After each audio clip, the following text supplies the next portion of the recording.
What's going on, everybody? Welcome into Chicago Bears Now. Hope everybody had a fantastic weekend. A little Masters action, Kyler Gordon extension, lots going on in the sports world. We are 10 days away from the 2025 NFL Draft, and we, of course, will be your home for Bears draft coverage all 7 rounds. So subscribe, turn on noties, tell a friend. We got you guys covered starting next Thursday night. And today's a fun one. We're doing our annual live fan-led mock draft. We splurged with that a little bit during free agency, but today is kind of the real shebang where you guys will make the picks for each and every round. So definitely looking forward to that. Plus, producer Cullen, as we bring him on screen, he scripted and built an entire Bears mock draft segment. I have no idea who he picked. I don't know if he traded at all, but I am going to react as if it were draft night to the Bears selections from producer Cullen. We'll also get his final Bears draft crush, or just Cullen draft crush. So I'm excited for this, man. Yeah. It's gonna be fun. We've never done this before, so should be a fun segment. Yeah, I think it'll be a lot of fun. Working for the reason, but we won't do it if your mic doesn't work. So I'm gonna fix that off screen, but yeah, it should be a fun one. All right, should be fun. Cullen's going to fix his mic there. But shout out your city. Let us know where you guys are tuning in from. We got Denise in Fort Wayne, Indiana. Anthony in Chicago, Illinois. Cullen, you want to get that little tester real quick? Yeah, mic check 1, 2. Can you guys hear me? There we go. Looks like you're bouncing. There we go. We got you back. We got Robert in Palm Coast, Adam in Fresno. 10 days away from the draft, so we're live today. Thursday, if all goes to plan at Chat Sports, we're going to go live, I think 1 or 2 o'clock Central Time for a Chat Sports live mock draft.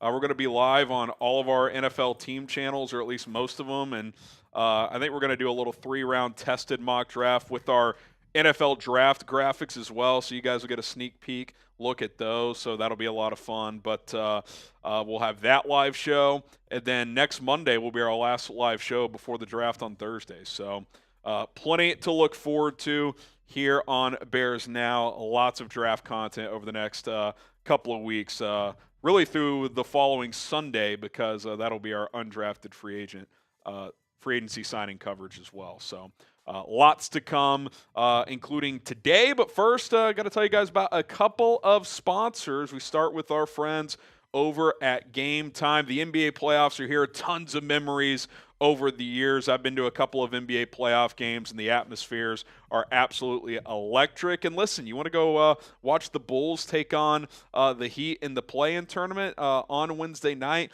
you can do so. There's no better place to get your tickets than with Game Time. Obviously, got the Cubs, the White Sox underway as well as the baseball season is going.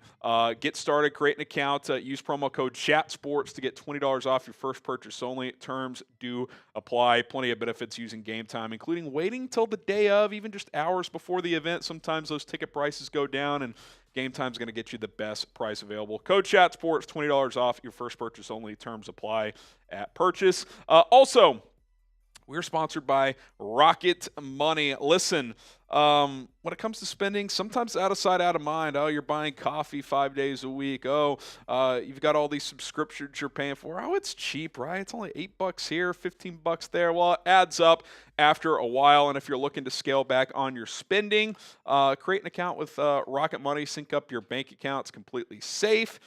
Get started at rocketmoney.com/BearsNow. Personal finance app that can help you find and cancel your unwanted subscriptions, monitor your spending, and help lower your bills so you can grow your savings. They have over 5 million users and counting, and have saved $500 million in canceled subscriptions, saving members up to $740 per year when they use the app's premium features. Cancel those unwanted subscriptions today. Get going with Rocket Money. RocketMoney.com/BearsNow. That is RocketMoney.com/BearsNow. Link to both sponsors in the live chat. Support our sponsors that help support us. Okay, there's not going to be a scenario, Cullen, where all 3 of these players are available at 10. In fact, it's way more likely none of them were. But I do just want to gauge Bears fans here. If all 3 players were available for the Bears, or if they traded up or whatever, who would you take out of these 3 guys? Because I think after Abdul Carter and Travis Hunter. I think these are the next 3 prospects in this draft. You could certainly include Tyler Warren, Armin Mimbu in there as well. But if you had your choice at these 3 players, who would you guys take? And the live poll, it's very close between 2 guys. 46% say Ashton Jeanty, 45% say Mason Graham, and then Will Campbell a distant third at 9%. Cullen, again, I don't think that scenario is going to exist, but it certainly is kind of just a what are you looking for here, right? Because different positions, different strengths and weaknesses, but I do think these 3 players are kind of in that second tier of prospect in this draft. Yeah, and all of them have, a lot of things going for them. I think Mason Graham, in a lot of drafts, he could be arguably the best non-quarterback. In a lot of drafts, I think he's a really complete defensive tackle that's going to be a disruptor at the next level. Ashton Jeanty, the clear RB1 in this class, really good contact balance, underrated receiving game. I think he's going to be kind of in that Bijan Robinson, Jahmyr Gibbs type mold of, not necessarily pro comps, but that type of player prospect coming out. A caliber player, yeah. Yeah, exactly. And then Will Campbell, who, listen, he, outside of his arm length, you could really make a really strong case. He's got everything else needed to be a left tackle at the next level. The only question is again, with that limited wingspan, arm length, etc., how is that going to fare against some of the NFL's premier pass rushers? But he is absolutely going to be somebody that I don't think, gets outside of the top 10, certainly if he's at the Bears at 10. Yeah, technically sound, excellent footwork, a very smart player. We've talked about this a couple of times, but as a left tackle, he was setting protections at LSU.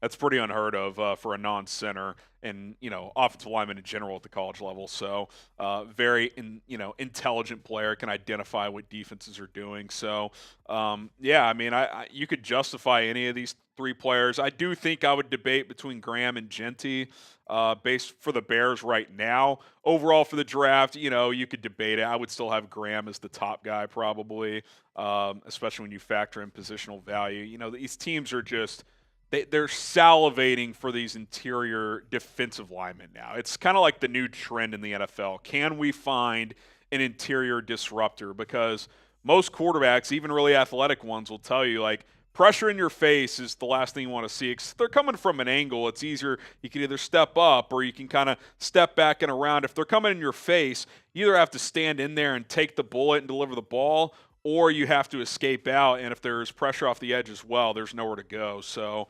I think everybody's looking for the next Chris Jones, the next, obviously Aaron Donald's an extreme example, but that type of player that can just disrupt game plans from the interior. So I would lean Mason Graham, even though Jeanty might be the sexier pick for the Bears. I think you could come back and get a running back later, but if all things were equal and all 3 were available in some hypothetical, I'd go Mason Graham. I also think out of the 3, he's the least likely to get to 10 probably, so it's kind of a moot point. Yeah, no, I think you kind of nailed it on the head there. And again, if Mason Graham were to somehow get to 10, obviously that would be a dream scenario, but at what point do you start to wonder if you're Ryan Poles, if he starts to slip for whatever reason, do you trade up for Mason Graham? If he gets past Jacksonville, my trade senses are starting to tingle a little bit. Do I make that move? That would be interesting for the Raiders at 6, what they would do, because they've been linked to Jeanty. They could also use a right tackle, a guy like Armin Mimbu.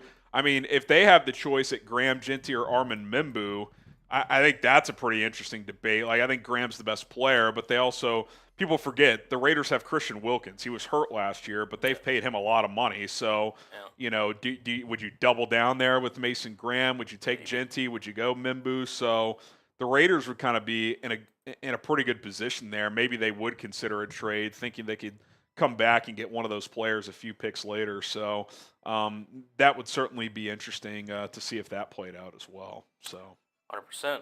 Yeah, I think he's going to be a really good player at the next level. I think he's borderline. I think he's definitely Pro Bowl caliber and potentially All Pro, depending again if he gets in the right system and everything. And if you're the Raiders, I mean, Max Crosby, Christian Wilkins, and Mason Graham. I mean, that's fun. That's a hell of a If you're on deal. Team Ashton Jeanty, you want Graham to get past Jacksonville at 5 because then maybe the Raiders would poach him there, which we've talked about this. If Jeanty gets past Vegas, I think the odds go up exponentially that he gets to 10 because I don't think the Jets will take him, although there's been that loose rumor maybe they would take him and try to shop Breece Hall. I just think they have bigger roster needs right now. Carolina, they took Jonathan Brooks last year. They extended Chuba Hubbard. They're not taking him at 8. And then I guess the Saints could, but kind of feels like QB is the likelihood of that has increased. So, if you're on Team Ashton Jeanty, if he gets past Vegas, I think the chances go up pretty significantly there for Chicago. Okay, Bear Forever 14. Appreciate the 20, man. You're a real one. Shout out to the Cubbies this week and taking it to the Dodgers. Yeah, good series win there for the Cubs. Fly the dub. The W. Florida Bear down. Give me Will Campbell to give the Bears a seriously stout O-line. Okay. I mean, listen, if Will Campbell falls to 10 and they take him, I'm not going to complain. A lot of buzz with New England now, though, with Travis Hunter and Abdul Carter largely expected to go 2-3. Even another report today from Albert Breer that NFL execs do not expect Shedeur Sanders to go to Cleveland or New York. Mm-hmm. It sounds like the draft in some order is going to be Cam Ward 1 and then Travis Hunter, Abdul Carter 2-3, depending on order, which leaves the Patriots at 4. Even if Mason Graham's a slightly better prospect in their eyes, their probably best position group is defensive tackle. They need to protect Drake May. A lot of logical pointing to Will Campbell at 4 to New England. So he may be off the board before Mason Graham. Could be. Could very well be. And I think, positional need like Campbell makes a lot of sense for the Patriots. They need to do two things. They need to protect Drake May, and they need to get Drake May some weapons. And Will Campbell obviously solves one of those, and, I think he's going to do it at a high rate. Even if he doesn't make it out as tackle, the Patriots have so many holes in the offensive line. They need multiple starters up front. Yep. So, even if they got into camp and they're like, that may not work at tackle, you can just put him at left guard. Mm-hmm. Be perfectly fine. So, yeah, I think if Hunter and Carter go 2-3, I think Campbell's going 4. Now, would New England consider trading down, thinking they could still get Campbell or Mimbu like 4 or 5 picks later? Perhaps, would a team want to trade up for Mason Graham to leapfrog Jacksonville, who's been heavily linked to that? It's possible. Yeah. I could certainly see that, but what if they throw a wrench into things and go the other offensive lineman? Because he's been largely marked to the Jets. At 7, Arvin Mimbu could be. He's got the flexibility potentially to play. Yeah, the only thing with New England, is if they view him as a left tackle, I could see it. If not, they signed Morgan Moses, who is really right tackle only. Right. So if they don't think Mimbu can flip to the left side, that means they're drafting him to play guard, which I guess you could do that. Yeah. But if they think Will Campbell can play left tackle, then I think they would go that route. Yeah. But I think the evaluations in terms of where those two could play will vary from team to team. Agreed. Do you think, what if they don't view Campbell as a left tackle? Where do you think they go? I still think they might take him. Yeah, do that. But I don't know. If they're firm he can't play left tackle, then I think a couple things could happen. They could just go BPA in their eyes, which I would guess would be Mason Graham. Could they take Ashton Jeanty and be like, hey, we got to get an offensive weapon? Yep. I wouldn't rule that out. I think they would try to shop the pick, see if some team would move up and take a Jeanty or a Graham or a Campbell or whoever. I don't think they'd go Tyler Warren, even though they need another pass catcher for Drake May. 4 just feels. Yeah. I love Tyler Warren, but number 4 pick for a tight end, he better be a top 5 tight end immediately. If you're going to take one that high. So, I would guess. And I think Mike Vrabel had some comments at the owners' meetings that I don't think he flat out said he's a left tackle, but I think he said something along the lines of, I think you have to view him as a left tackle or something like that. So I think they're going to take him if Carter and Hunter are gone. That would be my guess, but we'll see. We'll see. A lot could play out. Dennis, all your money on the line. Who's a Bear round 1? Well, I said last Thursday and on my mock that I think it went out yesterday. Gun to my head right now, I think it's Tyler Warren because I think Will Campbell will be gone. I think Ashton Jeanty will be gone. I think Mason Graham will be gone. I think Armin Mimbu will be gone. Even if Jalen Walker's there, I don't think he's a fit for the Bears. I'd be surprised if they are the team that took him. I guess they could take like Shamar Stewart, which would make me gag. It's just a gut feeling. I'll have one more mock this week and then my final mock next week. So that could change, but right now I don't know. I something tells me that they're going to take Tyler Warren if he's available. So that's it for now, but certainly subject to change between now and next Wednesday or Thursday. Yeah, and as for me, you'll find out here in about 2 segments time. Yeah, Cullen's going to reveal who his final Bears or final NFL draft crush target is for this draft, and that's going to be his Bears pick at 10, or maybe in a trade. Who knows? I haven't seen his mock draft yet. All right, do you guys want a fan-led mock today where you guys make the pick, the picks for all 7 rounds? The plan is to do it, but it's up to y'all. It's up to y'all. So spam me in the chat if you want a fan-led mock. We got Dennis in there doing it. We'll pull up the old PFF mock draft simulator. Yeah, I'm gonna have to probably set that up after our final seg. If y'all are down. We'll get it all set up. Bears fan for life, Larson, Tim Hinkie. We got Maurice, Tim, Evan, that guy, Chef, David, Walter, Nikki, Mike Nintendo. What up, Mike? Got a lot of me's coming in. William in there. I don't know what just happened, but like my left shoulder neck area just like started to give me issues all of a sudden. That's not fun. No, it's not. I'm getting old, man. Drink some water, man. I'm getting old. John, Nikki. Let's go. Just some guy. All right. Hit that like button. We got about 400 people watching live here on a Monday. Appreciate everybody for tuning in to today's show. We got a lot to get to here on a Monday, so let's go ahead and dive on in. We got the latest news and rumors, including, I think, a pretty important top 30 visit that is taking place at Halas Hall today. Cullen reveals his Bears mock draft. I react to it as if it were draft night. I got my Bears big board, my top 50 prospects for the Bears. It's kind of Bears angled. We'll kind of explain some of the parameters once we get to that. And then a fan-led mock draft. We're not doing a full Q&A segment, but any super chats that roll in, we'll be sure to answer those. But we just have too much other content today, so not going to do a full Q&A session on this live show. But continue to fire those questions in the chat, and we'll try to work them in between our segments. All right, we got a lot to get to. Hit that like button. Chicago Bears Now coming up right now. Want to give a warm round of applause to all of the real ones, all of the Bears Now subscribers. We crossed 120,000 subs here on the channel over the weekend. We're humbled, myself, producer Cullen, everybody else that has worked on this channel. We greatly appreciate it. So shout out to you for all our new subscribers. Turn on that notification bell. Just click the bell and select all. That way you always get notified on your phone or your tablet or whatever when we post a new video. And if you haven't subscribed yet, join the family. It's free.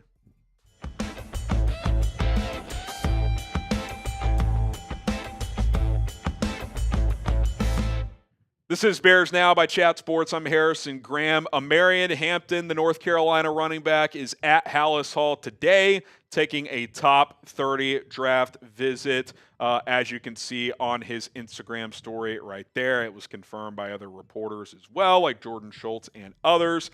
So let's dive in to the running back out of UNC, a player we've talked about a handful of times, certainly plenty on this show. I think a pretty clear-cut RB2 in this draft, and something I've mentioned a few times, and I'll mention it again here for those watching this channel for the first time, etc. I think what he did last year as an encore to 2023 without Drake May, without a good passing attack, I think it's just so impressive. I mean, he faced heavy boxes. Teams knew that North Carolina couldn't throw the ball consistently, and he was even better as a runner this past year. They also leaned on him more as a pass catcher because, again, without a dynamic passing attack, what do college offenses do? Screen game, dump it off to the running back, and he took on that load, almost had 2,000 or right around 2,000 all-purpose yards this past year. And a lot of times, you see this in the NFL, but in college football too, after a running back has a monster season, they'll kind of fall off the next year for whatever reason, wear and tear. You look at like an Ollie Gordon this year, right? Like he was coming into the year, a Doak Walker finalist, a guy who people viewed as first-round talent, who I still really like, by the way, in the middle rounds. He didn't have nearly as good of a year this year after having a monster year a year ago, whereas not only did Hampton repeat what he did the year before, I thought he was even better, especially when you factor in that Drake May was not there and they did not have a consistent passing attack. He's got the combination of production, size, athleticism. Really the only weakness part of his game, and this is kind of a theme with most of the top backs in this draft, he's not great in pass pro. He's not horrible, but he's not great. And that's really true for all the top backs in this draft, except for Travion Henderson. So for those of you who really like Travion, that's a check mark in his column because he's really good in pass pro. I've just don't love the fit with DeAndre Swift, which we've outlined, although I've grown to accept the possibility if they do take him. I still like the player. But in terms of the pairing someone with Swift, I think Hampton would be a really, really good option. And listen, we kind of outlined last week the worst-case scenario mock draft that really could play out on draft night, which would be, only one quarterback going inside the top 10 here. Let's say the Saints opt to not go QB, and they take a Tyler Warren. Mike Green's gone. Obviously, Jeanty, Mason Graham, Will Campbell, and Mimbu are gone as well. I think that's a real scenario where the Bears do take Omarion Hampton at number 10. I think in that scenario that we just visualized on the screen for you guys, I think Hampton would be in a group of players that the Bears consider. They've brought in Shamar Stewart for a top 30, so I would guess he'd be in the mix, although that would make me gag. Trading down would certainly be something they would consider. Would Colston Loveland be in the mix there? Would Michael Williams be in the mix there? I would certainly like that more than Shamar Stewart. Could a curveball be in there, like a safety or a Jahad Campbell or, one of the third offensive linemen like Kelvin Banks or Josh Simmons or someone like that. But, if the draft were to play out like this, I would not be shocked at all if Omarion Hampton was the pick. And quite frankly, in this worst-case scenario, I wouldn't mind Omarion Hampton. I think it's a little early. But in a draft that's not super top-heavy, I think in that scenario, at least for my big board, the blue chippers would all be gone. I think Hampton's in that next group, and I do think he's a three-down back in the NFL. I like the fit in this Ben Johnson offense, and I like kind of the fit with him and DeAndre Swift as a 1-2 punch. So certainly open to it. Would love it in a scenario where they trade down from 10, 3 to 7 spots and took him somewhere between 13 and 17. But wouldn't hate it at 10. Wouldn't be shocked if he was the pick at 10. Would you be happy with the Omarion Hampton at 10? Type Y for yes, type in for no. I would be in that scenario that I just outlined. Now, if they took him over Tyler Warren, if they took him over Will Campbell or something like that, wouldn't love that because I just think those are better prospects. But if those group of 5 or 6 players that I really like are all off the board, I'd be fine with it because, I think he's in that group of players that will be under consideration. And I'd certainly rather have Omarion Hampton than Shamar Stewart at 10. So I would type my Y for yes. Let us know what you guys think. Okay, Jonah Jackson, new Bears offensive guard, did an interview with GoLongTD.com. Had a few things to say, talked about Caleb Williams, talked about, him bouncing back, being part of a turnaround just like he was in Detroit with the Bears this upcoming season. So we'll kind of dive into that here in just a moment. But first, I do want to tell you guys about today's sponsor. That is Game Time, the official ticketing partner of Bears Now by Chat Sports. The NBA playoffs are here, and it's time to make some memories this postseason. How about going to an NBA playoff team? If you're a Bulls fan, got a little play-in action against the Heat on Wednesday night. No better place to get your tickets if you live in another area and want to go check out some other NBA playoff games. Go ahead and do so and get your tickets with Game Time. Obviously, baseball's underway. You got the Cubs, you got the White Sox, a lot of good matchups coming up. And Game Time makes getting tickets faster and easier, even for hard-to-get playoff seats. Prices on the Game Time app actually go down the closer it gets to tip-off time, day of the event, hours, even minutes before the event starts. You can find tickets at a reduced price. in those situations. With killer last-minute deals, all-in prices, views from your seat, and the lowest price guaranteed. Game Time takes the guesswork out of buying NBA playoff tickets and events to other sporting events, concerts, comedy shows, and whatever the case may be. If you got to get tickets online, Game Time is the place to go. So download the Game Time app today. Use code CHATSPORTS, all one word, CHATSPORTS, to get $20 off your first purchase only right now. Use code CHATSPORTS for $20 off. That's CHATSPORTS, all one word, for $20 off. Terms apply. Download the Game Time app today. Last minute tickets, lowest prices guaranteed. Okay, here's Jonah Jackson via GoLongTD.com. He said, all that matters is how you bounce back, talking about himself and the Bears. I'm excited to get back to it and string a full season together and get a damn ring. I love that. Screw the personal accolades. It's to win it all. The Bears are such a historic franchise, and they've been there before. We're excited to be a part of a turnaround. I've been a part of a turnaround before, and we can definitely do it again. He had a front row seat when the Lions went from a laughingstock to the NFC Championship a couple years ago. He ended up parlaying that into a big contract with L.A. Obviously didn't work out last year. They tried to make him a center. That ended up not being a good fit, dealt with some injuries, and now he's on the Bears. We've certainly outlined that. But I like that attitude. Screw the personal accolades. I want to win. I want to win. I want to be a part of this turnaround. I want to get a ring. Now, whether or not that's realistic this year, the ring part, who knows? But that should be the mindset. That should be the goal for just about every team every single year. Obviously, there are exceptions, like Ryan Poles' first year. There was no scenario where that team was going to be able to win a Super Bowl. But I think there's enough talent on this team that if you're a player in that locker room, that should be the goal. Again, whether or not that's actually attainable in 2025, that remains to be seen. A lot has to go right. Caleb Williams has to take a big jump. The defense has to get a better pass rush. The O-line has to live up to the billing that the investment has been made. Jonah Jackson staying healthy and getting back to Pro Bowl form certainly has to be a part of that. But the Bears are trying to make that happen, right? They're trying to invest in the right spaces. You give Drew Dolman a big contract, the top free agent center. You go trade for a four-time All-Pro and four-time Super Bowl champion at Joe Thuney. You bring in Jonah Jackson, a player that Ben Johnson believes in and brings an attitude and grit to an offensive line. Like, you look at just this. I saw this graphic going around Twitter, this list, I should say, and the Bears all of a sudden – fourth highest paid O-line in the NFL, whereas they've consistently been bottom 5, bottom 10 for years and years and years. What's the old adage? You get what you pay for. More often than not, that's the case. Panthers are a good example. All of a sudden, Bryce Young looked at least formidable a year ago. I think the investment in the offensive line, big reason why. Chuba Hubbard, big year. They invest in the O-line. They're finally investing properly in an area where you need to. Now, you know, when you pay Caleb Williams $60 million per year in a couple of years, if he works out, yeah, you got to pick and choose where you invest. But when you have a young player of his caliber, you got to protect him, and they did not do that a year ago. Speaking of Caleb Williams, Jonah Jackson talked about his new quarterback. He said, look, he took 68 sacks. He was still fighting, still clawing. You keep him safe. You keep his eyes downfield and away from the rush. He can have fun back there and slice and dice things up. And I think that line, keep his eyes downfield, is probably something we haven't talked about enough here. Too many times last year, and we saw this with Justin a little bit as well. Now, not comparing Caleb to Justin, different quarterbacks, Caleb's a better pocket guy, all that stuff. But the eyes dip too often. And why do your eyes dip? We saw it with Mahomes in the Super Bowl. When you don't trust the protection, your eyes dip. You're looking where the rush is coming from because you don't trust the five guys in front of you.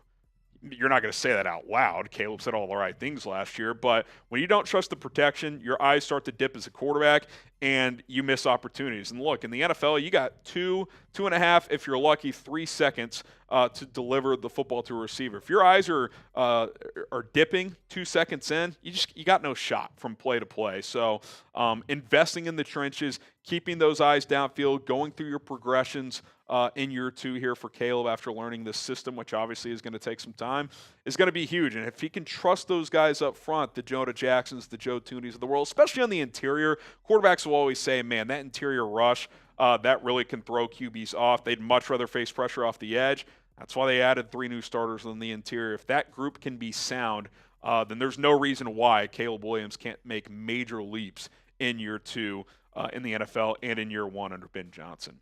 What say you? Will Caleb Williams take off this year? Type 1 for yes, type 2 for no.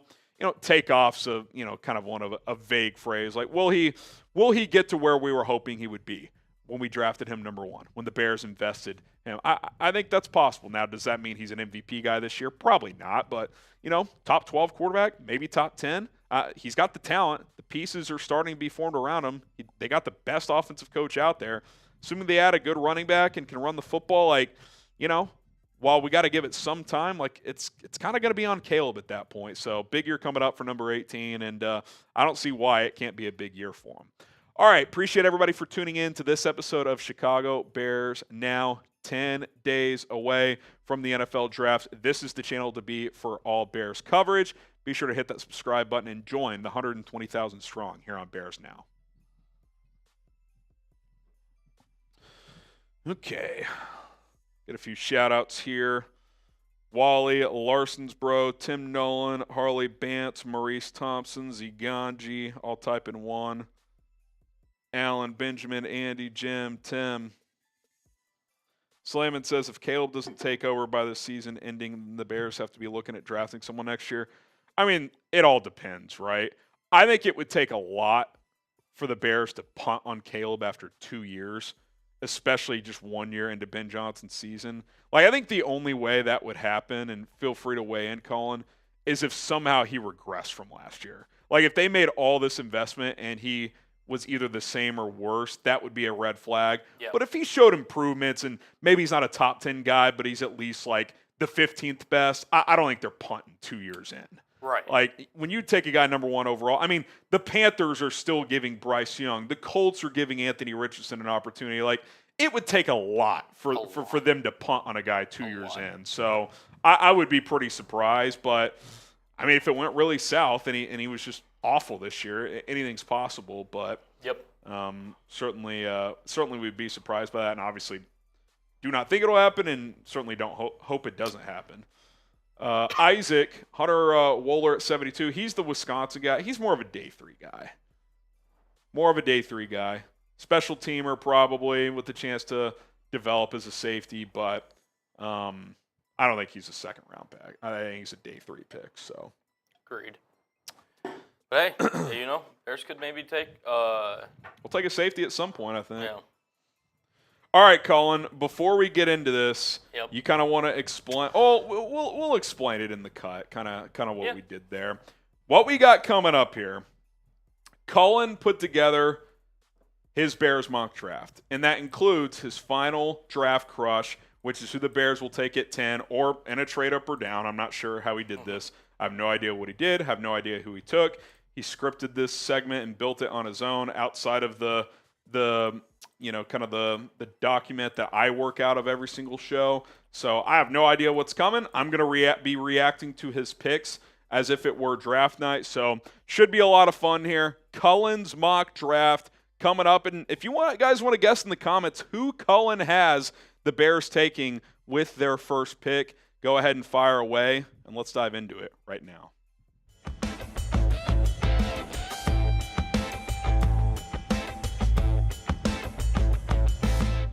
I'm excited for this one. Welcome into Chicago Bears Now. My name is Harrison Graham, and today it's going to be as if it were draft night. Producer Cullen Brown has fired off a 7-round Bears mock draft. I have no idea who he took. I have no idea if he made any trades. No clue about any of it, and I'm just going to react, and he's going to give his explanation for why he made each pick, and I'm going to react and give my take. Maybe we'll disagree with some. Maybe we'll agree on a lot of them. We'll have to wait and see. But Cullen will be live, all 3 days and all 7 rounds of the 2025 NFL Draft. We all get the idea. We'll be live for all 7 rounds. But, Cullen, you want to explain real quick kind of your process here of putting this Bears mock draft together? Yeah, I mean, it was kind of just one of those things where I wanted to be honest. I wanted to be fair. I didn't want to give, the Bears Mason Graham in the 2nd round or something like that. I wanted to be fair, honest, and everything. I did some work behind the scenes. I even talked to some chat sports hosts about some potential trades. There were discussions. We'll see kind of how it, unfolded and everything. But, yeah, I mean, we're here, man, and I'm excited to get into this because, you've done now, 13, 14 mock drafts? 13. So my 14th will be this week. Then my 15th and final one will be coming up next week. So just as a reminder, these are the picks the Bears have coming into this draft. And by the way, subscribe for live coverage. But first round pick number 10, obviously a couple of second round picks there at 72 in the third round. No fourth rounder. Got a fifth rounder at 148 and then a pair of seventh rounders. 7 picks in total. We'll see if that ends up being more or less as we go through this. And I like what Cullen's doing off the bat here. He's kind of going through his picks. So no surprises off the top here, Cullen, as Cam Ward, Travis Hunter, and Abdul Carter are the first 3 picks off the board. It certainly feels like that's where this thing is heading just over a week out from the NFL draft. Yeah, I think, look, Cam Ward is expected to be the next franchise quarterback of the Tennessee Titans. Obviously, 2 and 3 can switch. To be honest, like Abdul Carter to me in my head, like him pairing up with Myles Garrett would be one heck of a pass rush duo. That makes more sense to me, honestly. Yeah, that's what I think too. But based on what Schefter's reporting, it sounds like they're leaning towards Travis Hunter. So I ultimately went with Travis Hunter going to Cleveland. I mean, maybe he becomes wide receiver 1, cornerback 1 over there, and Abdul Carter joins a very formidable duo with him and Brian Burns in New York. So those are the top 3 for the Giants. And, Harry, we talked about it last week. ESPN's Matt Miller kind of came out with an article kind of breaking down all 32 teams, their draft plans and everything. Well, I went kind of in depth a little bit deeper when it comes to New England Patriots at 4, and I just kind of want to read this quote. We've been told to expect a best player available approach from the Patriots at number 4. Have been saying, as scouts have been saying that New England would be happy with either Hunter or Carter should be the available. But what if they aren't? Keep an eye on offensive tackle Armand Membu out of Missouri. The Patriots have done a lot of work on him early, so Membu could be in play early. So what does that mean for pick number 4? The New England Patriots take the offensive lineman out of Missouri there at number 4. Again, may not happen. Will Campbell still could be the pick here, but I'm basing this off of, again, if they're doing a lot of homework on this guy, Membu can play multiple positions kind of like Campbell. Maybe they do their homework. Maybe they view him as a left tackle. Membu goes to the Patriots at 4. If they view him as a left tackle, he certainly has more of the measurables to do that. Will Campbell, 3-year starter at left tackle at LSU, but a lot of questions about his arm length and wingspan. So I think if Membu goes 4 to the Patriots, that kind of makes things interesting for these next few picks. Matt Miller said this about the Jags draft plans as well. New GM James Gladstone comes from the Rams, who have used high-round picks to bolster the trenches in recent years. So there's an expectation that the Jags would take Mason Graham at number 5, but it's not set in stone as one might think. I had a conversation with the scout recently who told me not to rule out an offensive lineman as a potential Jags first-round pick. And I will say this, Cullen, I think the Jags would consider Will Campbell over Mason Graham, which is what you have here, because if they view him as a left tackle option, I forget the kid's name. It came out of Stanford a few years ago. Walker Little has just been okay after they moved on from Cam Robinson. Maybe they view Campbell as an upgrade on the left side. And again, maybe if you don't want to play him at left tackle, you can kick him inside the guard and eventually kick him back out to left tackle. I mean, he's a really versatile player in that regard. I just think, again, just reporting, Gladstone's kind of an unknown at this point. Everyone's kind of assuming that Mason Graham's going to be the pick for Jacksonville. But again, what if they want to go and protect their most valuable asset in Trevor Lawrence, or at least most paid asset in Trevor Lawrence, with Will Campbell? So that's who I'm going to go with at pick number 5, which means the Raiders now have an interesting decision at number 6, as they now have a potential to draft either Ashton Jeanty or who I have them selecting, which is arguably the 3rd best overall player in this year's draft in Mason Graham. Interesting. And, I've had the thought if Graham gets past 5, would the Bears consider trading up? But if you're on the Ashton Jeanty hive, that's good news, because I think if he gets past 6, the odds of him getting to 10 are pretty high. And in this scenario, it would appear, Cullen, as you break down your mock, that could be the case. And I do agree with Warren to the Jets. If Membu's not available, I think Tyler Warren's been the other name heavily linked to them, so I could see them going in that direction there. And then you've got Jalen Walker to Carolina. That's been a popular one. And then the Saints have been linked to going quarterback now at 9, especially with this Derek Carr situation. So Shedeur Sanders goes number 9. So does that mean Ashton Jeanty is your pick for the Bears at 10? Do you think it's going to happen? Are you appeasing the people here on Bears Now? My 20th and final draft crush, and who I think the Bears are going to select At number 10 is none other than Boise State running back Ashton. There it Jeanty. is. Dude, I'm sold on this guy. I just look. I think Ashton Jeanty is a hell of a running back. I really do. And I think that when you're trying to build the offense the way that Ben Johnson really wants it to run, Ashton Jeanty is the piece that's really going to take this offense to the next level. You look at his rushing stats. We've highlighted them over the past few weeks. He obviously had an explosive Heisman-worthy campaign in 2024. And people, again, forget, Harry, that he was a really solid receiving back as we look at his receiving stats. Back in 2023, had over 500 yards, over 13 yards per catch, 5 touchdowns, and over 40 grabs. Like, he's a do-it-all running back. He just didn't have to show it because he was getting so much workload in the backfield last season. And I really think that, again, just kind of re-highlighting the point here, Ashton Jeanty, if he falls to number 10, you are sprinting to Roger Goodell to turn this pick in. Ashton Jeanty, man, in this offense, Harry, he's going to be dangerous. Yeah, I love it. First of all, that Will Campbell, Mason Graham, Mimbu situation. I think that domino effect could really dictate what happens and who becomes available at 10 with what the Raiders end up doing at 6. But look, something Ben Johnson said recently. I think he said this at the owners' meetings. Is that he was asked about taking Jahmyr Gibbs at number 12. He said, we took him because we viewed him as a weapon, not just a running back. If they view Ashton Jeanty as a weapon, I don't think him and Gibbs are like clones or anything like that, but if he views him as a guy that can do a lot of different things, I don't see why he wouldn't heavily consider him at number 10. We've talked about him as a pure runner, one of the best contact balance prospects I can remember in recent years. He can run between the tackles. He can bounce it. He can run in zone schemes. He can run in gap schemes, as Boise was pretty multiple and did some different things. Unlike a lot of college running backs that are coming out, he did get a decent amount of reps as a traditional single back under center, formations, whereas a lot of these guys come to the NFL purely shotgun. Bashal Tootin out of Virginia Tech, for example, 0 reps in an under center scheme. So you like that from Jeanty. You've got the offensive line that can pin and pull if you want to do some of that. If you want to run more gap, I think Jonah Jackson, Joe Thuney are pretty versatile in that regard. Obviously in zone schemes, Drew Dahlman, get him on the move. That's more of a strength of his. Is his anchor isn't the best, but I really think that I'm with you. If he's there at 10, it's going to be hard for them to pass on this guy and not pair him with DeAndre Swift out of the backfield. Yeah, and I mean, again, we just showed you the offensive line.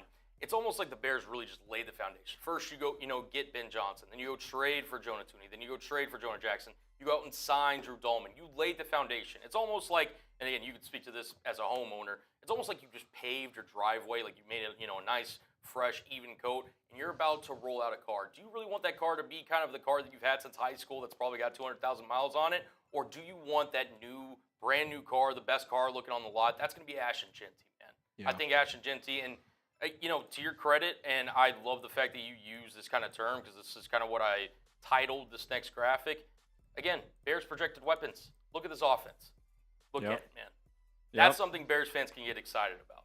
Yeah. Caleb Williams, Ashton Jeanty, DJ Moore, Odunze, Cole Kmet.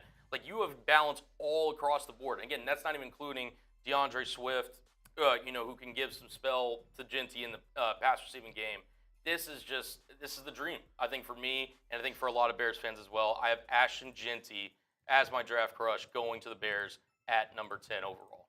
Love it. Love the kind of the breakdown of the top 9 picks as well, as you kind of outline how you get to 10, because we've kind of done that a few different times here. There's a lot of different scenarios and how that could play out. So certainly fascinated to see what happens on draft night. I ask you, before we get to Cullen's second-round pick, 2 second-round picks for the Bears and his Bears mock draft, would you draft Ashton Jeanty if he's sitting there at number 10? Type Y for yes, or you can type in for no. Let us know in the comment section below. Before we do get to the rest of this mock, got to tell you guys about our sponsor, that is Rocket Money. Listen, Rocket Money, a personal finance app that can help you find and cancel your unwanted subscriptions, monitor your spending, and helps lower your bills so that you can grow your savings. When it comes to spending, sometimes it's out of sight, out of mind. Maybe you're someone who drives through a coffee shop every day, have that daily coffee habit. How about those streaming subscriptions? There's so many different ones, right? Oh, your buddy recommended this TV show, that one, and that's great and all in real time, and you wanted to watch that show, but maybe you haven't even used that service in the last 6 months and you've just been blowing cash on something that you don't even use. Rocket Money helps you spot those patterns so you can do something about them and ultimately end up with more money in your pockets. Rocket Money's dashboard gives you a clear view of your expenses across all of your accounts. You can get alerts if your bills increase in price. If there's unusual spending activity, they're going to keep you on top of that, which is very, very important as well. I just like it too as a general banking app. I think it's better than my actual bank, which I will not name on this program for obvious reasons, but just basic things of upcoming bill dates, how much my bills are, how much I'm spending on subscriptions. If I want to scale back on those subscriptions and cancel some of those, Rocket Money can help me do that with just the click of a few taps and kind of serve as a middleman. Rocket Money has over 5 million users and has saved a total of $500 million in canceled subscriptions, saving members up to $740 per year when they use all of the app's premium features. You should hop on the bandwagon, cancel your unwanted subscriptions, and reach your financial goals faster with Rocket Money. All you got to do is go to rocketmoney.com/bearsnow today. That is rocketmoney.com/bearsnow, rocketmoney.com/bearsnow. Link is in the comments and in the description. It's rocketmoney.com/bearsnow. All right, Cullen, you got Tyleik Williams, the Ohio State defensive tackle, coming off the board here at number 39. Yeah, I mean, this one was kind of tough because you could go a lot of different ways if you're the Chicago Bears. Obviously, you secure Ashton, Jeanty, so you take care of the running back position. And, you know, we'll get to the quote from Matt Miller in a second, but it really just kind of rang true in my head that a report like that this close to the draft where the Bears seemingly are viewing defensive tackle over edge higher, you know, in their regard, like that really kind of spoke to me. And so when I was sitting there, I thought about trading up, and I did make some calls, again, to some Chat Sports GMs. Ultimately didn't find a draft package that I thought would be fair for both the Bears and their side. So I ultimately decided to take, I think, the best run-defending defensive tackle in this draft in Tyleik Williams. Ooh, that's strong praise. I really do. I think he's going to be a true nose of the next position and a player that a lot of teams are going to love here in the NFL draft. And I think the Bears could snipe him there at 39. I truly think he's worthy of being a top 50 player in this draft class. As you see on screen, he's not the most polished pass rusher. I'm not going to try to sell you on that dream. That's just not who he is. But if you look at the tape and you really try to break him down, he's just a force in the middle. He's a guy that can, you know, really hold up 1 to 2 gaps. He's not going to be moved off the ball hardly at all. And I think he's going to be a problem for a lot of teams defensively whenever they're trying to game plan for him. Because we talk about pass rushers and obviously, you know, how to, you know, game plan against those guys wrecking off the edge. Well, up the middle and a guy that can, you know, really push the pocket, somebody that, you know, teams are going to have to fear as well. And again, this is the quote from Matt Miller. Chicago has 2 second-round picks, so it could be aggressive and package them to trade back into the end of first round 1 if a desired pass rusher falls. That rusher could be a defensive tackle or an edge rusher, with a team viewing defensive tackle as a more pressing need.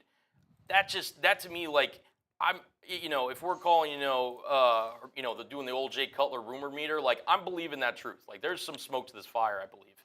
Because, and I'm still, you know, I am curious about that because we reacted to that first report. To me, you've got more guys that can play on the inside on this depth chart, which I think you would agree with. I mean, one of your 2 starting edges in a Dangbo, they've pretty much already told us that he's going to kick inside some. So I do find that interesting. Like, is Gervon Dexter a guy who's going to play some edge? That'll be interesting. I think one thing to this point of adding Tyleik Williams, a run stopper first, is that's one thing among these defensive tackles that you have. Other than Andrew Billings, no true run stoppers. Now, Grady Jarrett, throughout his career, he's a pretty complete player, but he's a little bit older. He's not going to play, 80% of the snaps. You're going to have to keep his workload at a reasonable number. Dexter's been a better pass rusher than run stopper. A Dangbo, if he kicks inside, you're doing that to rush the passer. So you do need that second run-stopping defensive tackle. And Billings, with the final year of his deal and coming off an injury, he may only be here for 2025. Beyond that, kind of like Kevin Byard at safety, unclear if he's a guy you'd bring back. So I could see them adding a guy like this to kind of be your long-term nose tackle. Again, and a really great point. And the final thing that I'll just kind of bring up here, if you remember this photo, Harry, I'm sure you've seen this, but if you haven't seen it from your Bears community, these were the men from the Chicago Bears that were at Ohio State's Pro Day. And again, a lot of recognizable faces in this photo. You see Ryan Poles, you see Ben Johnson, you even see Dennis Allen, the defensive coordinator. But the man standing next to, Ben Johnson is actually a guy named Bill Johnson. He's their senior advisor on the defensive line who's had a lot of defensive line experience. This tells me all I need to know.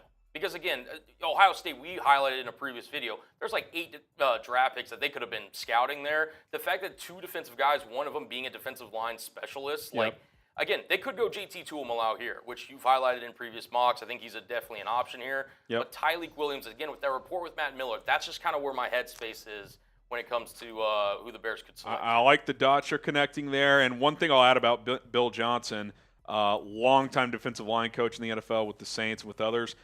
He was Aaron Donald's defensive line coach when he won back-to-back DPOYs. So this guy has skins on the wall. So, yeah, I mean, we talked about it.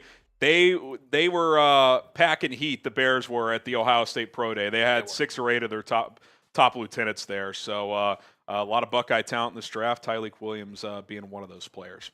All right, Cullen, no trade again here. You're going to stick and pick a player I've taken, 4 or 5 times. Ariante Ursery, the tackle out of Minnesota. I saw Dane Brugler's got him as a top 40 player in this draft. So a guy that I've liked for a while is someone who kind of gives you the combination of someone who could compete with Braxton Jones and Karan Amagaji at left tackle, but also if he hits and develops, I think has a chance to be a long-term option there on the left side. Yeah, and, listen, ultimately, Harry, this is one of those things where, I like to think in my mind, maybe I could have some influence with my draft crushes, maybe swaying you to prospects you like. If there's one prospect that you've really kind of, opened my eyes to, it's Ariante Ursery out of Minnesota. You look at his PFF grades, we've kind of highlighted him before. He, to me, is a guy that if you're looking, and, again, the quote that Ben Johnson said, we want to create competition at the left tackle spot for Braxton Jones. To me, Ariante Ursery is a perfect candidate to be that, especially at the top of the second round there for the Chicago Bears. And, yeah, man, I really like what he brings. He's long, big athlete. Again, got to work on his footwork. He's not the most technically sound athlete, but a guy that if you really give him time and, a chance to compete for that starting job, I think he's a potential option for the Chicago Bears down the line. And like I said, left tackle competition for Braxton Jones is where I see him at. I also like that even though I wouldn't call him raw, but there are some technical things that he has to improve on. I like that he's a 3-year starting left tackle in the Big Ten and at a program in Minnesota that historically runs a lot of pro concepts. They'll get under center and run single back formations. And yeah, like I said, I think you accomplish multiple things here. I think he's got the ceiling to be a franchise left tackle. I think in the short term, if he needed to start at left tackle, he could do it. There would probably be some growing pains as a rookie with him over there, but I think you could get by with that. Like if he's your worst starter on your offensive line, I think you can live with Ariante Ursery, kind of like Braxton Jones. If he's your 4th or 5th starter, you can live with that. But the ceiling of Ursery compared to Jones, I think one thing that he clearly has an edge on is he just has much better anchor. That has always been Jones' limitation. He's a great athlete. If you get him on the move, speed rushers aren't going to beat him, but you get those long, athletic, powerful edge rushers that can drive him back. He struggles to anchor. Ursery much better at that, much thicker, can do that. So I love him in this 39-41 chunk. Like if he's their answer at left tackle to compete / be the future potentially, I think that is a worthwhile swing at 39 or 41. 100%. All right, so we get into the third round, and listen, no surprise here from you. You've been pounding the table for this guy. He was one of your first draft crushes. Andrew Makuba, the safety out of Texas, very versatile player. Go ahead and tell the people why he's your pick here. Well, listen, and whenever I was sitting there and I was thinking about potentially trading up, one of the common themes was like, hey, if we're trading up, we want that 72. We want that third-round pick from Chicago. And I just thought that's too much of a gap going from pick 41 all the way to round 5 and everything. And I think there's still a lot of value there. And look, Andrew Makuba, you've mentioned it with Dennis Allen I don't know how many times. He loves versatility in his defensive backs. In my opinion, this is the most versatile safety in this draft class. Andrew Makuba, you see the stats on screen, 5 interceptions, 7 pass breakups, 4 tackles for loss. He has a nose for the football. Again, I mentioned it. He's, in my opinion, a perfect fit for a Dennis Allen defense. Again, he's going to be kind of slender frame. He's only going to be measured in, I think, under 200 pounds. But he's got great ball skills. He's not afraid to fly to the football. He's played a lot of different angles, whether it's the high safety in the box or in the slot. And I think that the combination of meeting with the Bears at the NFL Combine, combined with Tony Pauline's report that the Bears are potentially, eyeing him in the 3rd round, if this were to come true, I mean, I've been on this for, it feels like forever. Yep. I love the fit in this offense, or in this defense, for the Bears. And yeah, I'm a fan of the player. I really am. Yeah, I mean, look, he could play both safety spots, in my opinion. He could also play a little nickel. Now, with Kyler Gordon extended, I don't think they would view him in that realm. But, if Gordon were to go down with an injury, you could slide him at nickel. And, ideally Brisker and Byer both stay healthy this year. But I think you're going to need to add someone here, not only for 2025, but for long term. I think what sold me on Makuba, too, my biggest question for him, like coming into the pre-draft process, is the long speed there? Like, is he a good enough runner? He ran in the 4.4, so he checked that box. He's not a tremendous athlete, but he's a good enough athlete and very instinctive player. So I'm with you. Like, I think 72 is the proper range for him, and if he ends up being the pick here, I would be absolutely thrilled. All right, a guy I really like you end up taking here in the 5th round. Again, no 4th-round pick. Mitchell Evans, the tight end out of Notre Dame. I think he's my favorite day 3 tight end in this draft.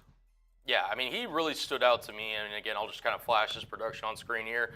He's a well-rounded tight end. Really strong at the catch point, and he's willing to be aggressive whenever he's fighting for, a catch over the middle. And, he's not the most explosive athlete. He's not the most technical blocker, but he is a willing blocker in terms of willing to, kind of lower his shoulder and kind of get into guys. He, to me, again, on day 3, the value that you could have here, I think he fits a lot of what you're going to do. And again, this is one of those things where in the draft process, you kind of have to pick and choose which positions you want to prioritize. And to me, Evans is kind of like that nice, safe, very high floor value of a tight end, too, that can, really be effective in Ben Johnson's system that, once he develops, especially, coming into potentially year 2, he could really be somebody that Ben Johnson, if he wants to, use more 12 personnel sets and get him involved in the offense. Yeah, I think what I like about Evans, I think you put it well-rounded there, is he's not great at anything, but he's kind of solid at everything. Like, he's a good blocker. Probably could get better there, but, like, he's solid there. And in those Notre Dame's offenses, especially last year with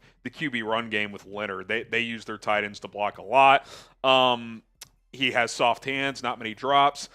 He can kind of work the Y option route. They even lined him up on the perimeter every once in a while, just a big physical body. I can't remember. I think it was against Georgia. It might have been. We were doing a watch party, I think, of that game. He caught a beautiful back shoulder ball and gave some yak after the play. I remember watching that play. I was like, oh, he's got a little juice too. So, again, he's probably never a starter, at least a high-end starter in the NFL, but, like, tight end to do the dirty work, be a reliable hands catcher, especially underneath. Like, Notre Dame always coaches up their tight ends well. That's why they've had a bunch of them over the years. Like, if you got this guy on day 3, like, I'd be pretty thrilled with that pick. I think he could develop into a really, really nice number 2 tight end in a room. 100%. All right, then we got a couple of round 7 picks here.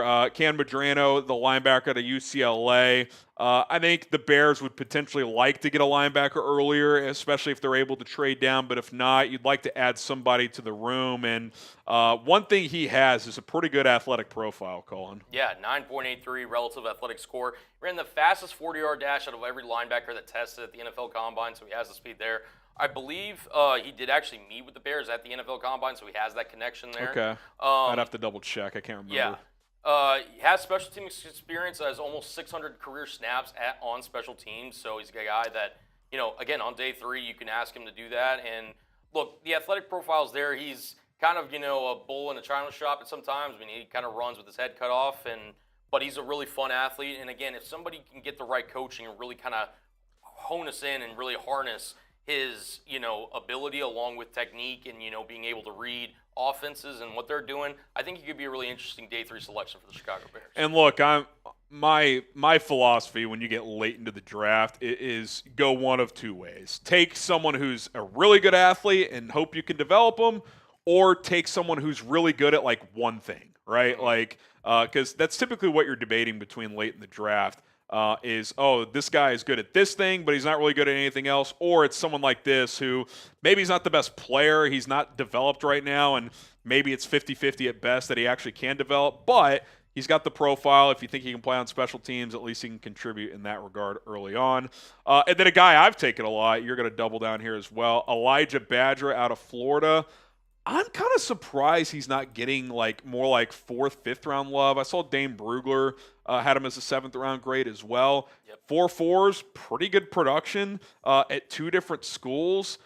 I think he's over 6 feet tall as well. I don't know what I'm missing. Maybe he's not a good route runner. I don't know. I'm not going to act like I've watched a bunch of this guy's film or anything, but like in the 7th round, 6 foot, 4.4, 40 speed, production, 3 years of production at 2 Power 4 programs, like, I'll take that in the 7th round all day long. Yeah, he's got, return ability as well, so that could be a potential option for the Bears down the road. I think, listen, I mean, you're taking flyers on this guy. You nailed it. I mean, you're taking kind of a traitsy guy with decent production. Like, again, Brugler has him in the 7th. I don't know if he'll be here in the 7th. He was here in the mock that I did, so I went ahead and took him. And listen, just to add another weapon to the Bears receiving room, even if it's kind of a long shot one, we'll see. I mean, if he can ever turn into something. So, yeah, that is my 7-round Bears mock draft.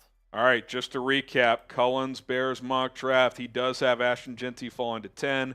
Tyleik Williams, 39, the defensive tackle out of Ohio State. Another trenches player, Ariante Ursary, tackle out of Minnesota, who could come in and compete at left tackle. Andrew Makuba, maybe Cullen's biggest draft crush at 72.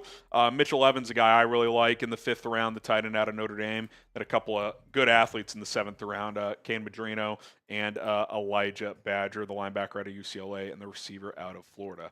Grade Cullen's Bears mock draft, A, B, C, D, or F. Drop a letter grade down in the comments below. If I'm grading you, Cullen, this is a pretty damn good draft, I got to be honest. If Jeanty gets the 10, love it. You know how I feel about Ursary in the 2nd round. I like Tyleik Williams. I do get a little hesitant if I don't think a DT gives you much as a pass rusher, but in the 2nd round, you don't have a lot of good run stuffers on that D-line. I think that's good range for him. I love Evans in the 5th, love Makuba in the 3rd, so I'd give this probably an A-, just a slight ding. I don't know who was available when you took Tyleik Williams at defensive tackle, but I wouldn't mind that pick by any means, but I'll give it an A-. Let Cullen know how he did in the comment section below, and don't forget to subscribe because I've got a couple of mock drafts coming up, mock draft 14.0, then my final one next week, so we'll continue to rock and roll here on Chicago Bears Now. Hit that sub button and turn on notifications. Someone always has to ruin it. Someone always has to ruin it. We are not going to flash that super chat from Harrison's messy desk. Yeah. Don't know who runs that account. Guys, like, come on. Like, let's we don't know all the details of the Kyron Lacy situation. Obviously, we know he was connected to another automobile accident that resulted in a death. And that's serious, but, like, we're not going to – like, I don't even know what you're trying to say with that super chat. I don't know. Like, guys, let's be better here. Let's be better. I mean, he was a son. He was, a friend. We saw Malik Neighbors post about him. He was pretty torn up about it. So let's not go there, man.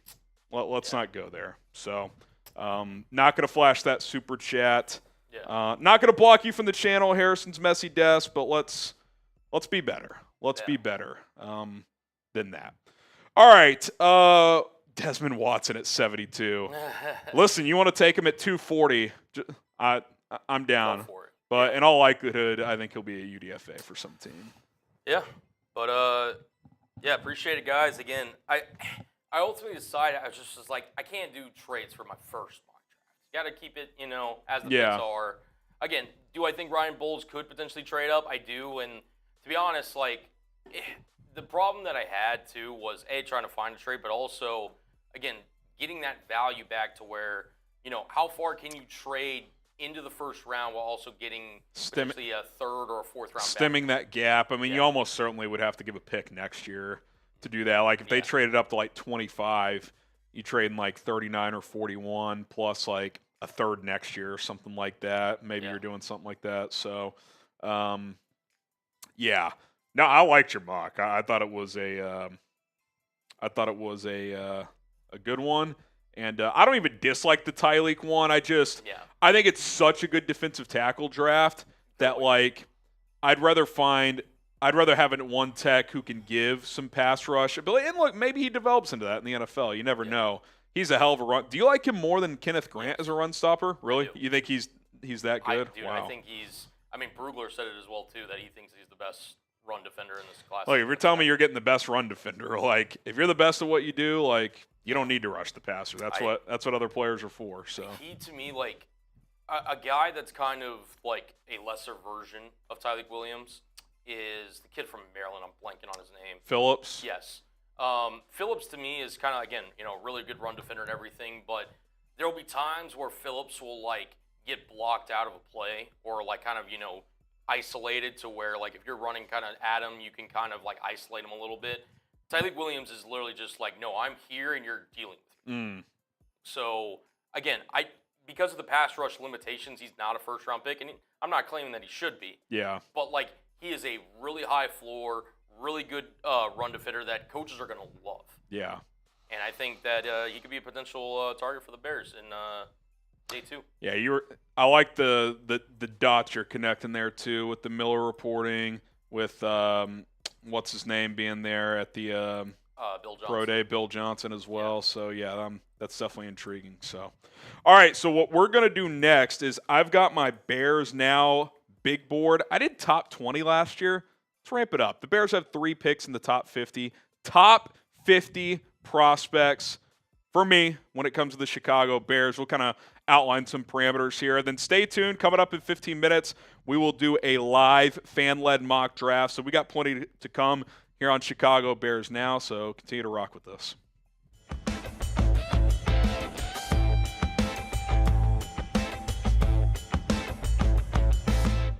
I'm Harrison Graham, and it is time for my annual Bears Now Big Board. This year I'm going up to 50 prospects. At least for now, I'll try to ramp it up as we get closer to the draft. My top 20 prospects, Bears angled for the 2025 NFL Draft. And when I mean Bears angled, these are some of the parameters, the important notes, not including quarterbacks, because they're not drafting a quarterback. They already have 3 quarterbacks on the roster that will likely be on the 53. Obviously, Caleb Williams, Tyson Bagent, and then Case Keenum as the vet. I don't think there's any scenario where even in like the 7th round they would take a quarterback. It's Bears focus rankings, and what I mean by that is not only no quarterbacks, no reason to have Cam Ward take up one of my top 50 spots, but if it's close between 2 guys, I might have a guy higher based on positional need for the Bears. Like if it's a DB versus an offensive tackle, and I think it's close, I'll probably lean offensive tackle, for example. So kind of combination of best player available and needs when it comes to the Bears. So my Bears Now top 50 prospects, my big board is coming up here on today's show. And listen, you got to be there.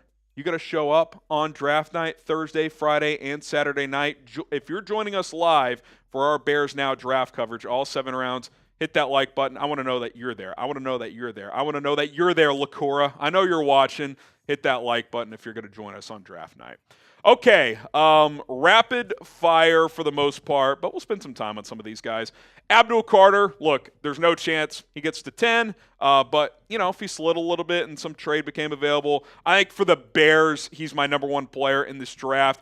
Overall, I would lean Travis Hunter, who I have number 2, but I do think edge is just a significantly bigger need than corner or wide receiver. So in some world where both Abdul Carter and Travis Hunter were available, I would lean Carter for the Bears, but love both these guys. I think they are clearly the 2 best players in this draft. And then I think the next guy is Mason Graham. It's really close between him and the next couple of prospects like Ashton Jeanty, but with Mason Graham, I just think the value of having that interior disruptor is so huge in today's NFL. And that's why I have Graham over Jeanty slightly. Both these positions are deep in this draft, so you could really argue one over the other. But I think Mason Graham is the most complete defensive tackle in this draft. He can be disruptive as a pass rusher. He's an excellent run stopper. He's one of the 3 or 4 best just pure run stoppers in this draft. Top 2 or 3 pass rushers as well. Like, there's probably a couple guys who are better pass rushers on the interior, but they're not as good as run stoppers, and vice versa. I think he's the most complete guy at defensive tackle, so I've got him at number 3. And then with Jeanty, he's just such a complete player. Contact balance, vision, patience, burst. He can run between the tackles outside. Excellent pass catcher. He had over 500 yards in 2023 as a receiving back. You guys know how I feel about him. I've got him as the 4th best player in this draft and for the Bears specifically as well. Okay, I do have Will Campbell next. Now, of course, there's caveats. I think, and again, this is just my list, so I'll go by my evaluation. I do think he can play left tackle in the NFL. I think he's the exception to the rule because he's got excellent footwork. He's got excellent athleticism. Will he run into trouble occasionally with super long and powerful defensive ends that have super long arms? Probably. Like, he will run into problems every once in a while, but I don't think it'll be frequent enough to not play him at left tackle. And again, even if the worst happens, I think he could be an all-pro guard. I think he could be a great center. He was setting protections at LSU as a left tackle, and everyone that talks about him raves about his character, raves about how he is as a teammate, and how he'll galvanize that offensive line room. You add that to already some veteran voices like Joe Thuney, Drew Dahlman, and Jonah Jackson, Darnell Wright emerging as a good right tackle in this league. I mean, if he can play left tackle, and I think he can, you could all of a sudden look up and be like, is this one of the better O-lines in the NFL? I think it could happen. Okay, Tyler Warren at number 6. He's been a fast riser for me. I'm a huge fan of his game. There's conflicting opinions about him. Some people even like Colston Loveland better, but I think for the Bears, specifically for the Bears, I've got him pretty high because to me, he is the definition of creativity. And Ben Johnson is the definition of a creative play caller. How can I call different creative plays, put players in position to do different things? Ben Johnson, Tyler Warren feels like a perfect marriage. He's a guy I've mocked to the Bears at 10 several times. If he's sitting there, you pair him with Cole Kmet at that tight end position. You have Kmet be more of a traditional tight end and Warren do different things, split him out wide, throw jump balls to him, bring him in motion, line him up in the backfield, have a wildcat package, just generate touches for him. I absolutely love it. Okay, Armin Mimbu at number 7. I've got him just slightly lower because he's never played left tackle in the NFL. I think he can, but I'm not convinced NFL teams do. Recent reporting from Brad Biggs and national guys have that teams think he's a right tackle or a guard. Bears don't really need that. Still love the player. Still would take him at 10, but I got him a little lower. Number 7 overall player on my Bears Now big board. Okay, Mike Green at 8, the edge out of Marshall. I'm really high on him. I'm probably higher on him than most, but after Abdul Carter, I think he's the second best edge. We've talked about his polish as a pass rusher. He's got a great spin move, a cross chop, can set the edge with power and physicality. He's technically sound.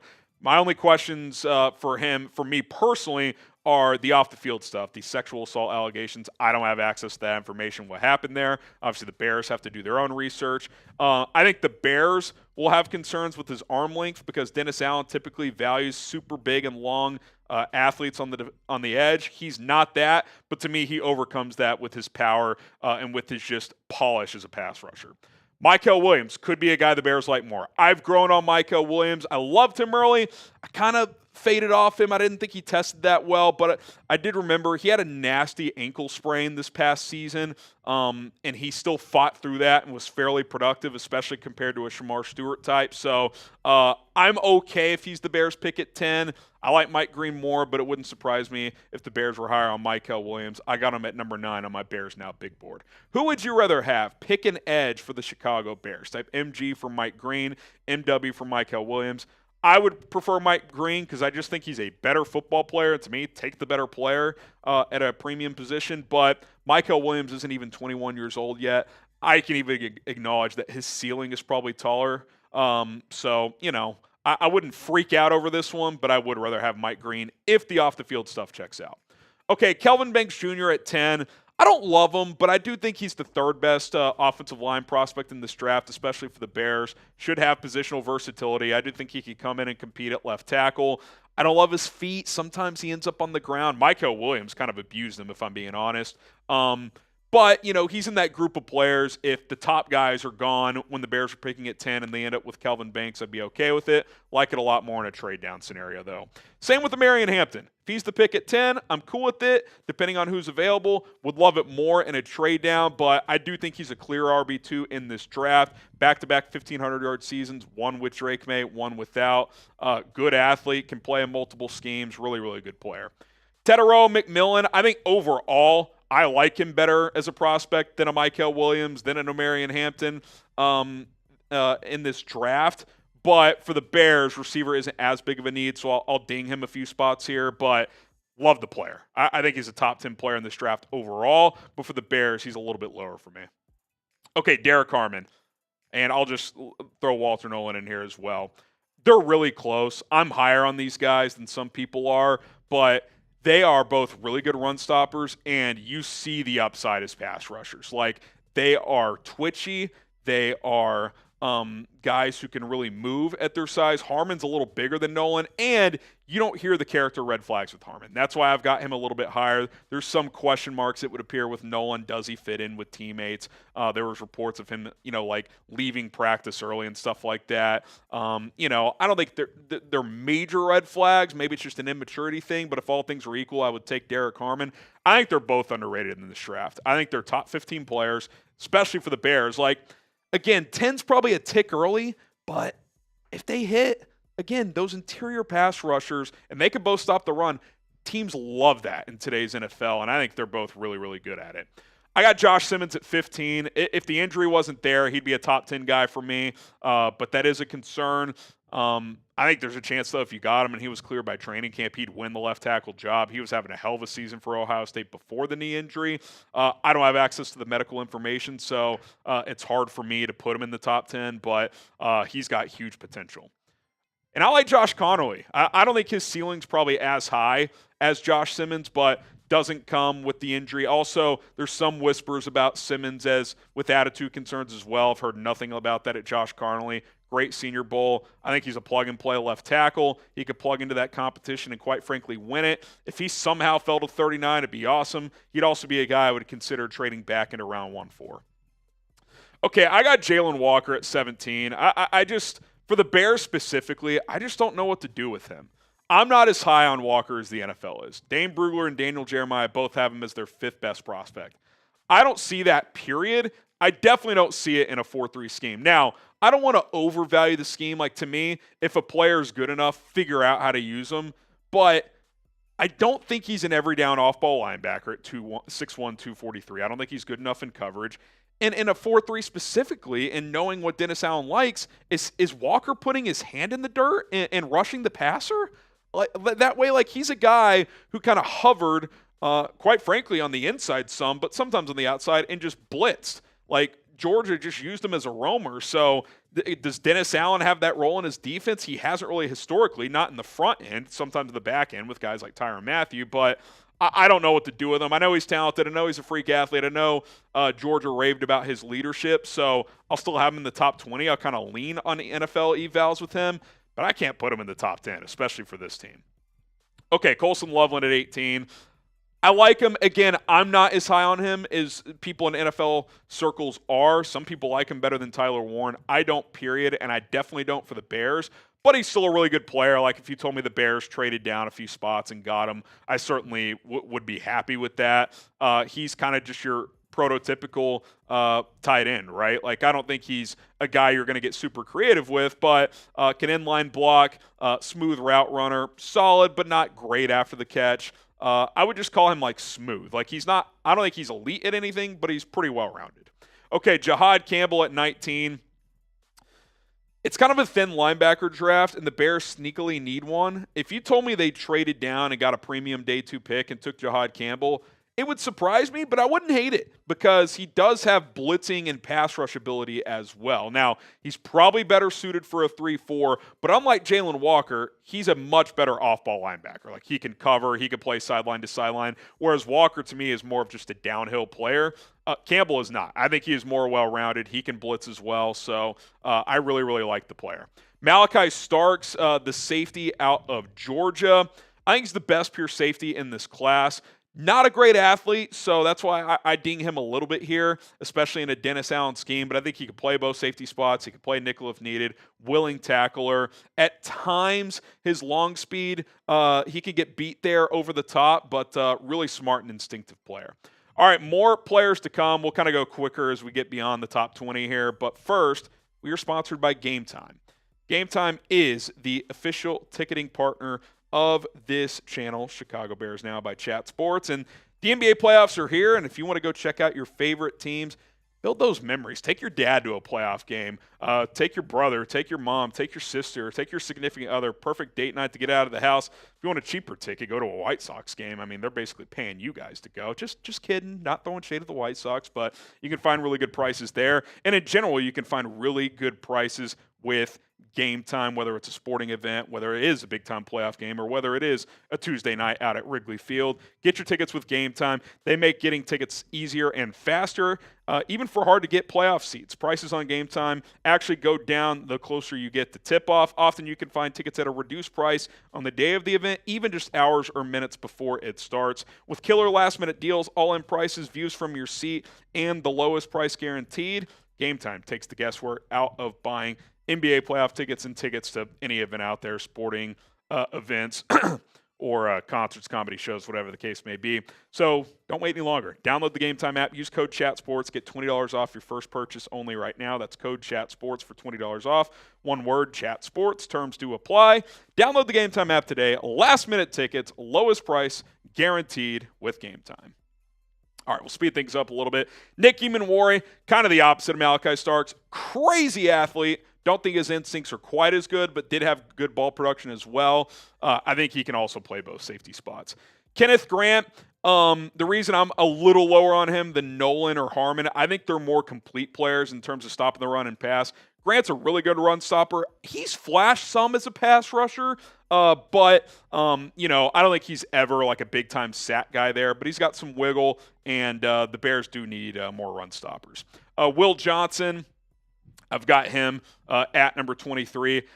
I think overall in the draft, he'd be higher for me.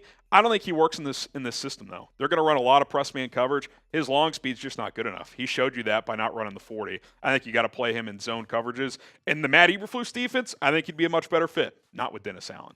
Jahdae Barron, kind of similar in the sense of I think you have to play him in zone, and a lot of teams are going to have him as nickel only. I don't necessarily think that, but he does have shorter arms. He's going to struggle to play press man, so I think for this defense, he's probably a little lower. Honestly, if the Bears drafted him, I would give him a look at safety. I think he could be a pretty good free safety in the NFL.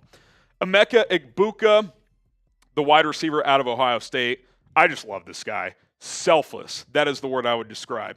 Earlier in his career, he let Marvin Harrison take the reins as the top wide receiver at Ohio State. Senior year, his time to shine, right? Well, this freshman phenom, Jeremiah Smith, comes in, emerges as the number one receiver. Egbuka never complained. He does the dirty work with the blocking. You look at the big runs from Judkins and Henderson this year, Egbuka almost always made a block when those sprung free. And we know Ben Johnson values that. No block, no rock. Good route runner, can play in the slot. I think you can put him on the outside as well. If he fell to 39, that would be a dream. Matthew Golden, I got him a little lower. I think his 40 time was kind of fool's gold. You watch him play. He plays fast, but, he's not a 4-2 guy. That, he's just not. He's smooth. He can beat man coverage. Didn't block much, though, at Texas. And I don't know. I think in a Ben Johnson offense, if they're going to draft a receiver high, I think they want to get a guy that's played a lot of slot. Golden's done some of that, but I think he's more of an outside guy in the NFL. Gray Zabel, on my overall big board, I'd maybe have him a little bit higher, but he's interior only for me in the NFL. Bears don't really need that right now, so I got him at 27, but smart kid, can play tackle if you absolutely needed him to, but guard or center in the NFL. Some teams really going to like him. I just don't think it's going to be the Bears. James Pierce Jr., tape alone, probably a top 20 guy. But there are all kinds of rumors and reports about him, how, they'd be at practice, he wouldn't be there, and all kinds of stuff. There was another report that Tennessee was quite frankly gone or happy when the season ended and he wasn't around.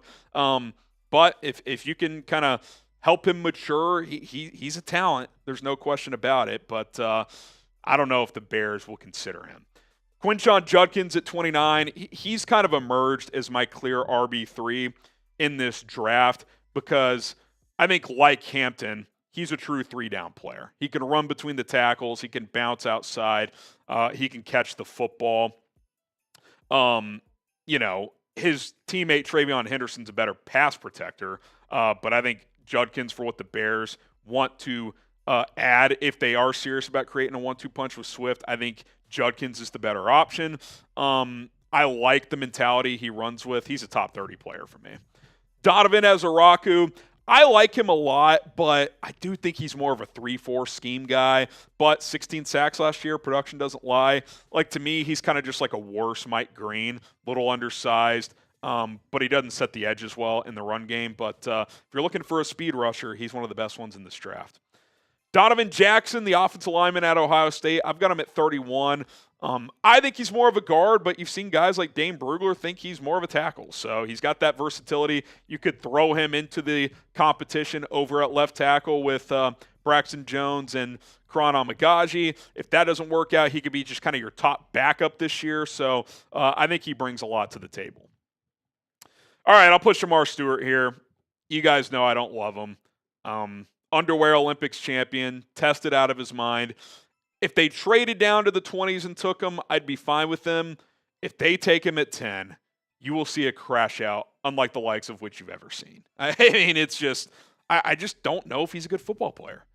Again, in this draft, I'll take a chance in the 20s. But at 10, they brought him in for a top 30, so he's someone they're looking at.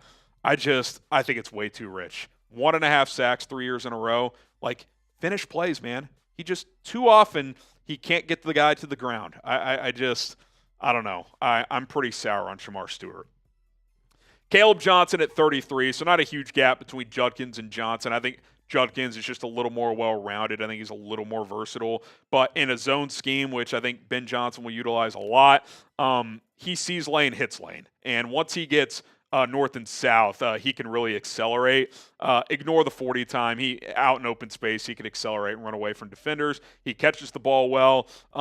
He's got, his hips aren't the most fluid, which is why I'm a little less high on him compared to, like a Hampton or Judkins, but I still think he's firmly in play at 39 or 41. As is Ariante Ursary, a guy that I've been pounding the table for a while. It would not shock me if in 5 years we would look back and it's like, how did this guy fall to the second round?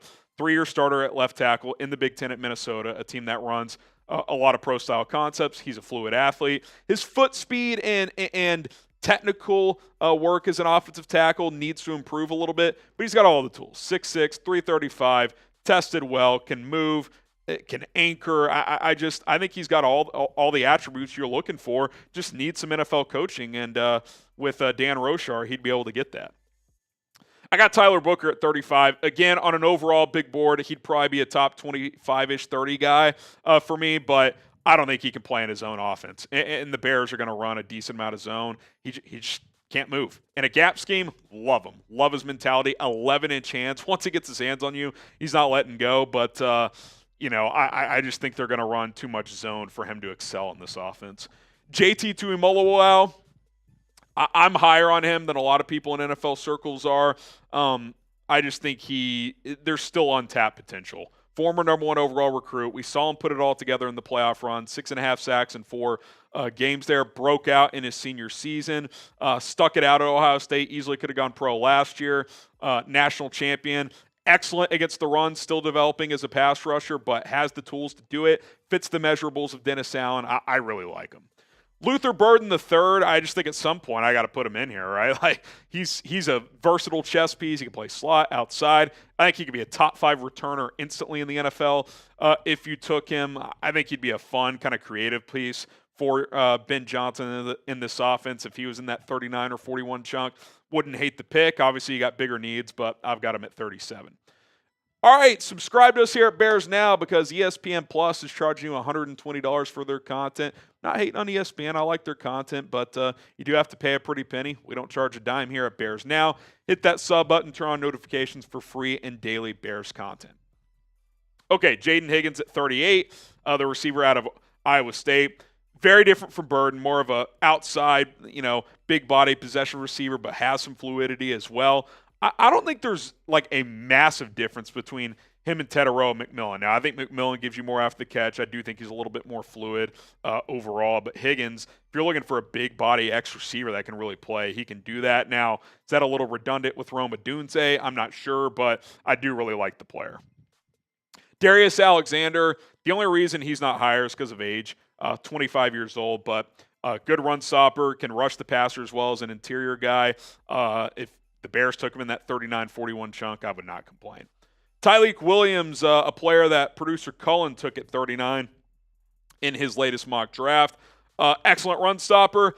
I wish there was more there on tape as a pass rusher. Doesn't mean he can't develop that, but if Cullen's take is right that he's the best run-stopping DT in this draft, I can't really argue with it in the second round. I've got him at 40, so that's right in that chunk of where the Bears are picking. So, and I'll say this, based on what the Bears have, and it's the reason I do have him a little higher than I probably would on a normal big board, is because other than Andrew Billings, they don't really have a plus run defensive tackle. So he could be your long-term one tech if you take him. A guy that's grown for me in recent weeks is Carson Schweizinger. I think he's the second best off-ball backer in this draft after Campbell. Really fluid athlete. I think he could be a three-down guy. He'd probably be your Sam linebacker as a rookie, but, if you let TJ Edwards walk, he could be your Will next year. If you cut Tremaine Edmonds, he could be your Mike. I think he's versatile enough. You could use him as a blitzer. He could play on special teams as a rookie, so I've got him at 41. Xavier Watts, I think he's a guy I'm higher on than the NFL is. Not great long speed. I think he ran a 4.56, so you'd love him to be faster, but instincts are off the charts, man. 13 picks the last 2 years for Notre Dame. He's just a tremendous player, and don't overthink the 40 with safeties if the instincts are there. Like Kyle Hamilton ran a 4.7. Now, I'm not saying he's Kyle Hamilton. I'm just saying the guy's a really instinctive football player. If it was a corner at that speed, okay, I'd be hesitant, but at safety, I think he's fast enough, and just a ball player, man. He could play both safety spots too. Nick Scorton, the edge out of Texas A&M. I don't love the player, but the measurables check the Dennis Allen boxes, so I'll put him in my top 50 here. I'll say this. I'd rather have Scorton at 39 or 41 than Shamar Stewart, his teammate, at 10. I think they're much closer together. I think Scorton's floor might actually be higher, although I will acknowledge Stewart's ceiling would be much higher if he hit. But long, athletic, better production in college, I've got him at 43. I do have TreVeyon Henderson in my top 50, and I've kind of tried to, voice this recently. I like TreVeyon Henderson. I do. He's probably the most juiced up back in space in this draft. Really good pass catcher. One thing he has over all the other top backs is he's really good in pass pro. I just don't think his vision's that good, and I don't think as a between the tackles runner, he's consistent enough. Now, maybe that can develop in the NFL, but to me, running back is kind of a field position. I don't think you, at 22 years old, have average to below average vision as a runner, and then in 3 years have elite vision. I think you either have that or you don't, and I don't think his is that good. If DeAndre Swift wasn't on this roster, I'd be like, yeah, let's do it. With him, though, it's kind of redundant. That's why I'm higher on Judkins and Johnson. Pick a running back for the Bears out of these three. Do you want Quinshon Judkins, type QJ? Do you want Caleb Johnson, type KJ? If you want TreVeyon Henderson, type TH. For the Bears specifically, that's how I would order it. In an overall draft, you could sell me on TreVeyon as the third best back in this draft. I would probably still have Quinshon higher, but just the vision. I don't know. I need better vision. Okay, TJ Sanders. I think he's being a little slept on in this draft. I think he's one of the better interior pass rushers now. Kind of average as a run stopper. That's why I got him a little lower here compared to a guy like Tyleik Williams. I think Tyleik Williams is a better run stopper than TJ Sanders is a pass rusher. But if you're looking for a guy who can wiggle from the interior and have good quickness, Sanders is that guy. Okay, final five here. Mason Taylor. I think he has emerged as the third tight end in this draft. Brugler has him as a top 35 player. I got him at 46. He can block, he can catch, he can give you some yak. Not the best athlete, but fluid enough. If the Bears took him in the second or third round, I wouldn't be upset. Jonah Jackson out of Arizona. I love this guy. I know interior could be set for multiple years. That's why I've got him at 47 instead of like 30. I would probably have him around 30, 35 on just an overall big board because he just plays with nasty. He wants to be a guard, but he can play tackle if you need him to. He did both at Arizona, and he just is a tone setter in the run game. I just love the mindset he plays with. Landon Jackson at 48. Don't love the player, but he has good power. He's got good measurables. The production was solid at Arkansas. Not the most fluid athlete, but he is pretty explosive, even though like his like horizontal movement isn't the best. But he does check the Dennis Allen boxes. Tall, long, can push tackles back. He's pretty powerful. So I could see the Bears being interested in him in the second round. Okay, Jalen Noel, the wide receiver out of Iowa State. One of my favorite pure slot guys in the draft. Really smooth route runner, good speed as well. I'm just like imagining like Rome Odunze running a slant and Noel running a wheel off of it. I think he could beat a lot of slot corners in the NFL. I've got him at 49. And then I got Jack Sawyer at 50, 32-ish inch arms, not the longest guy, not the best athlete, but you just love what he brings to the table intangible-wise. Leader, captain, went back to Ohio State to win a national championship, was critical in that run, had the strip sack of Quinn Ewers with the season on the line against Texas in the semis. He just checks a lot of the, kind of leadership and tangible boxes that we know Ryan Poles and company value. So I've got him at 50, even if he isn't the most premier athlete out there. All right, there you go. My Bears Now big board, my top 50 prospects. Sound off in the comments and let me know what you guys think about some of my rankings there. I'll try to expand it and kind of have my list available on draft night. Of course, Tom Downey, our draft analyst, will have his big board that we'll kind of use graphically, but I'll have my list as well that we can kind of bounce off one another throughout the draft. Man, I don't know what happened. I lost my voice that segment. Probably because we're between that was my a long mock draft and that segment. I think they were about a little less than an hour. Hey, deep analysis, baby. A deep analysis. Deep analysis. Deep analysis, baby. But yeah, pick a running back you guys like. I think Harry and I agree on Quinshon Judkins being RB3. He's a little higher on Caleb Johnson than I am, but man, there's a lot of good running backs in this draft. Who's your fourth? Would you go Henderson?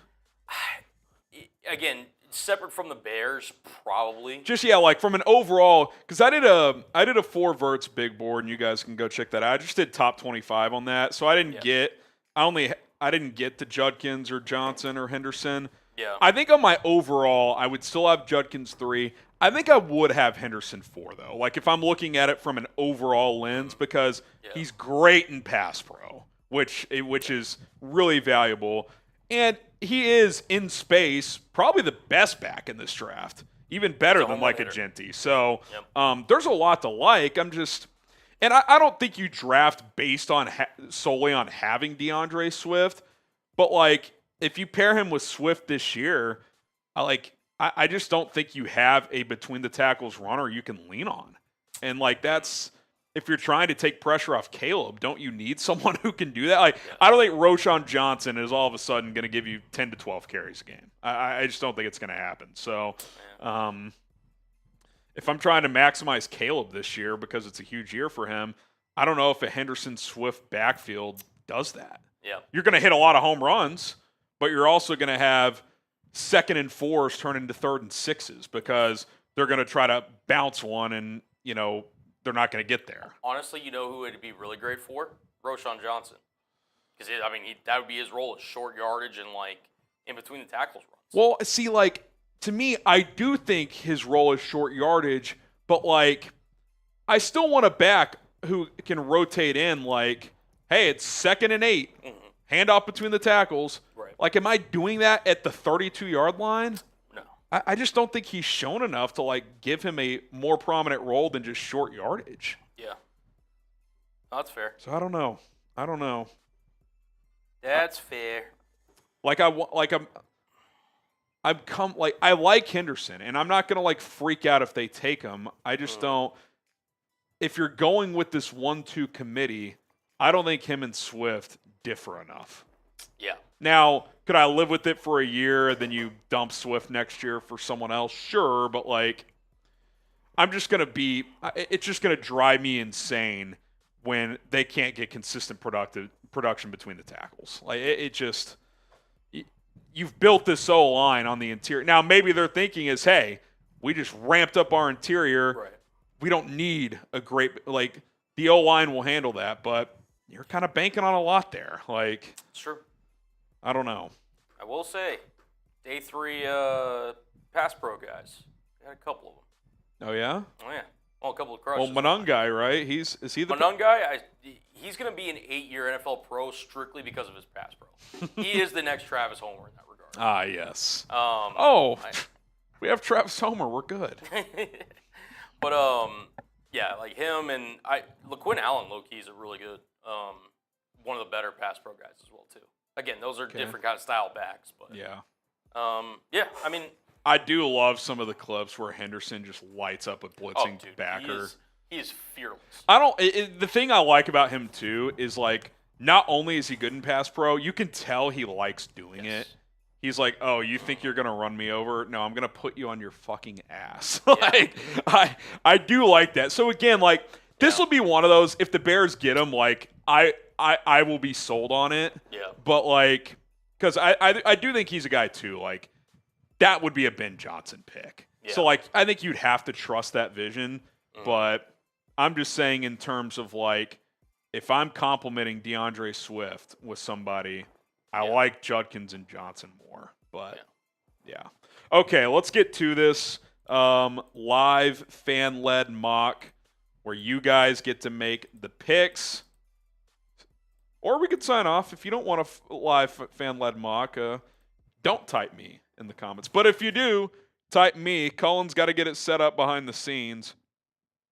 By the way, North Carolina out of the mix for Nico Iamaleava. Apparently, some South Alabama QB just entered the portal, and they're going to add him. So there you go. There you have it. Oh.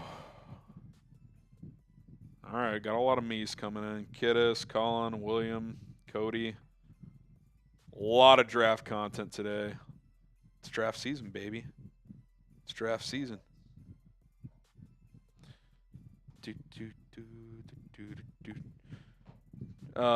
Jake says I'd take Scadaboo over Quinshon or Travion. I can't get there. I like Scat. I think he's in that next tier of back, but I can't get there. I like him.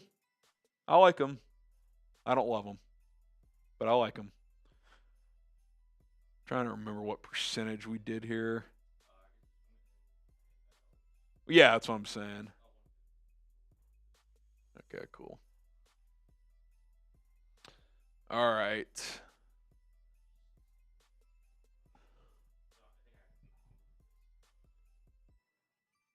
Yeah, you'll have to drag it up. Colin's getting things set behind the scenes. If you need to duplicate it, whatever you need to do.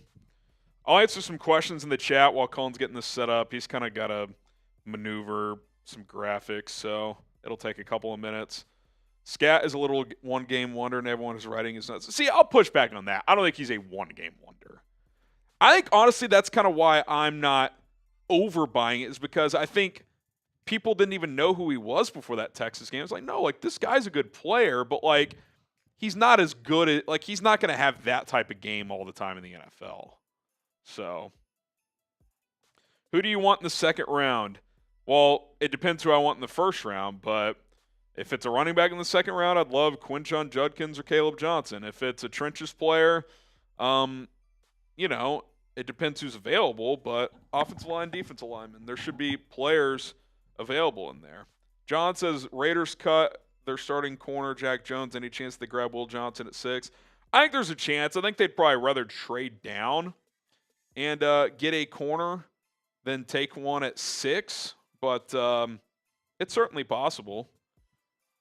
Terrence Smith, I'll read your super chat. We'll flash it when we get a sec. He says, with which vet will make more of an impact with holding players accountable, Joe Tooney or Grady Jarrett? I think both will do that, but I think Garrett's more of that, or Jarrett's more of that rah-rah guy, so I'd probably say him. But I think Tooney, especially in that O-line room, will do that, especially with, if they draft a rookie or with a guy like Darnell, right? So, I think both those guys, just as leaders in general, will bring a lot to the table. Dennis says, to me, Caleb Johnson feels so similar to Roschon Johnson. Much better prospect. Much better than Roschon. Even if you're like even Cullen's not as high on Caleb Johnson, he's better. Roschon does not have the acceleration once he hits that lane that Caleb Johnson does. Agreed. I just Roschon gives you no perimeter value at all. Like, Caleb Johnson can take a toss crack, C lane, hit lane, and take it for 50. Roschon's not doing that. He's the perfect, just see-hole, hit-hole. Yep. That is his game. And the thing about him compared to Henderson, too, his vision is far superior. Yes. He's a much more patient runner. He'll let blocks develop. Yep. Devin Neal's really good at that, too. Mm-hmm. Honestly, I think Devin Neal is just a slightly worse Caleb Johnson. He's just not quite as bursty. Mm-hmm. But if they took Devin Neal in the 3rd round, I would love that fit with DeAndre Swift. Agreed. Some people think Neal could be there in the 4th or 5th, and I'm like, am I missing something here? There's nothing he's bad at. He can catch the ball. He's a patient runner. He's got just enough juice to bounce, but he's really good between the tackles. He lets blocks develop. High character guy. I'm a Devin Neal stan, baby. All right, we'll flash a couple of these supers, and then are we ready to go? I'll just show you beforehand. Okay. Yep. We already read this, Terrence, but wanted to flash you on screen. Appreciate you. It should load Adams here in a second. And then I'll go ahead and read Adam while we're waiting for it to load. It says, what use of the 10th pick would make you delete this channel? Well, it's always just like a line we use at Chat Sports. If this happens, I'm deleting the channel. That would obviously not happen, but just for the bit, it would have to be Shamar Stewart. I would just collapse on screen. Realistic one, obviously. Obviously, if they took a quarterback, which no one expects yeah. to do, yeah. And I think Shamar is realistic. I don't think it's insanely likely, but they brought him in for a top 30. I don't think they're thinking he's fallen to 39. Yeah. So they're at least doing their due diligence, which, look, they should. I'm not people on Twitter oh, no, they brought him in for a top 30. Yep. He's a polarizing prospect at a position of need. Of course they're going to bring him in. It's not surprising, but anybody they bring in, you have to consider that they're interested in. So, you want me to crop this at all differently, or? I think this is fine. Okay. All right. Here we go. Bears 7-round mock. You just got to select Chicago there. Then, how do we want to do the sliders? You want to slide that top one, maybe 2 or 3 notches over the public versus PFF. I usually do the one right before halfway, so maybe one more. Yeah, that's good. All right, hit start, but before you actually start it once you're in there, does anybody want to trade up, or are we letting this fly to 10? Yeah. And by the way, note at the bottom, if anyone wants to make the pick, because we'll give you guys options for every pick, if you want to override $50 super chat, you can do so. Say, nope. We're taking this guy, or we're trading whatever.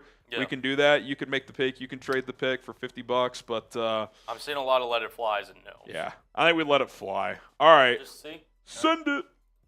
All right.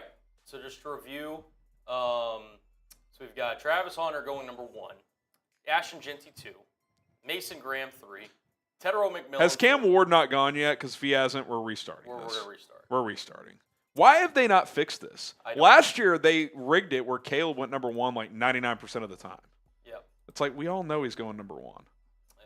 I don't know. If you just hit refresh at the top, it'll just restart for you. All right, so 1, 2, 3. Everything else, pick the Bears. And we're not going to restart based on who's available, but if Cam Ward doesn't go. All right. Take 2. Send it again. All right, Cam Ward did go. So this time it went Cam Ward, Ashton, Jeanty to the Browns, Travis Hunter to the Giants, Will Campbell to the Patriots, Mason Graham to the Jaguars, number 6 Abdul Carter to the Raiders. The ordering of that sucks, but at least it's like the right players. Yeah. Tedro McMillan to the Jets, Jade Barron to the Panthers, Tyler Warren to the Saints at number 9. Here's the board as it currently stands. We got Walter Nolan, Malachi Starks, John Campbell, Armand Mimbu. Membu would be my pick, I think. Mike Green, Will Johnson, Luther Burden, Donovan Ezaraku, Kenneth Grant, Josh Simmons. What do we do, like Mimbu? How about Armand Mimbu or trade down? Mike Green you could throw in. Oh, Mike Green? Yeah. Or trade down? Yeah, those 3 options. All right, starting the poll. Or if someone wants to make the pick, again, or someone can make the pick or trade the pick, whatever. Yeah. All right, we'll give you guys, once it gets to, I don't know. Honestly. 120 votes. So. 125 votes. After this pick, I'm going to propose a trade to the chat because it was sent by, this was the one that I was like, I was kind of Yeah, I'm curious how the negotiations went. Well, let me put you this way. If I ever become an NFL GM, there is a certain Chat Sports host. Listen, I respect him. He does great content here. What are his initials? CS. Jay Senior. Oh, yeah. I asked him, I was like, hey, hypothetically, what would it cost 39 to move from 39 to 32? Just back after the first round. He said, give me 39 and 41. Oh, that's. Does he know what the draft chart is? Yeah, exactly. I was like, that's awful. That's not. I don't even know if I do 39.72. That's what I might do like a third next year. Yeah. So I've got to trade though a different one that a certain other Chat Sports host I think could be interesting. It's fair enough on the draft trade chart that I'm gonna propose to the people. Well, we're right around 100 votes, and we could just go 100 votes before we pick. They do want to trade, so why don't you propose the trade that you got proposed to? So let me pull this up. We'll see what the chat thinks. Shout out to Joey Peterson, our Ravens host. Oh man, that's a big fall, but so this was a different trade. So I guess we'll trade down, but then so this is what originally the trade was. The Bears received 27. They give up 20, they received 27. They give up 39 and 72, but they also receive Baltimore's 4th rounder, 129. Oh, so you're talking about trading back into the first round. Exactly. Okay, I don't mind that. Do y'all want to? So, one more time. So the Bears received 27 and 129, 4th round pick. 39-72. 39 and 72. I don't mind that. Do y'all like that? So, how about this? How about we trade down and then do that trade back up with Baltimore? Yeah. So you in? I'm down. So who wants to trade with us here? Who are the teams? So we've got 6 teams. It's Arizona, Pittsburgh, Houston, Baltimore, Philly, and Cleveland. Y'all want to do Arizona, go down to 16? I feel like 16 is a fair. Okay. I think it's let me pull up the trade chart here. Obviously 10, 16. No, Christopher, this would be trading up to 27 after from this 39. pick. Yeah, sorry. I definitely set that up very. And they're saying, focus on this pick. All right, fair enough. So here's what we'll do. We'll make this pick. We'll slow down the speed. We'll pause at Baltimore. Yeah. And we'll see if the chat, based on who's available, wants to trade up. If not, we'll let it ride to 39. Yeah, I'm going to slow it down to Okay, 10 to 16. The gap in points is 64 points. Mm-hmm. So that is about 72 is worth 67. So Arizona's pick. We got 78 that they could send. 78. It's not quite enough typically, but it could be a buyer's market. How about 10? How about 16 and 47 for 10 and 72? Okay. So we're taking my trade off the table. Oh, that's true. How about 10 and how about this? 10 and or 16 and 78 plus 225 maybe? That's basically just like 1 point. Or 152? 152. Yeah, we could do 152. All right. Because that's only like 10 points. So that actually adds up pretty. Would you guys do that? 10, 78, and 152 for 16? Yeah. So we add a third and a fifth to move down 6 spots? Why for yes and for no? Yeah. I don't mind it, especially in a buyer's market. You're probably not going to get a second to move down 6 spots, but you get a third. Seeing a lot of yeses. All right, let's go ahead and send that. Okay. Okay, resume. So we'll pick at 16 here. Oh, yeah, sorry, I made it slow. Oh, There's boy. my green. Can Goes you off the board. Oh, it's got like a slow. Can you speed up the thing at all? There you go. Oh, this might be okay. It picks up a little bit. Okay. Ooh, Walter Nolan. Dude, if he's there. Walter Nolan. I assume Hampton's still available. Let's see. Nolan, Burden, Kenneth Grant, Josh Simmons, Emeka Egbuka, Kelvin Banks, Matthew Golden, James Pierce, Jalen Walker, Omarion Hampton, Colston Loveland, Omar Norman Lott, Gray Zabel, Kevin Winston, Trey Amos, Nick Scorton, Josh Connolly. You kind of get the point. Who's the top edge available? I just saw it. Here, let me pull that. Just James Pierce, Yeah, Nick Scorton, Shamar Stewart. I'm not taking Stewart. No one seems like the clear and obvious pick to me. I'm gonna do 3 options here. Or Hampton. I'm gonna do Nolan, Josh Simmons, and Omarion Hampton. Okay. You guys make the pick. When we get to 100 votes, we'll pull the trigger. Yeah.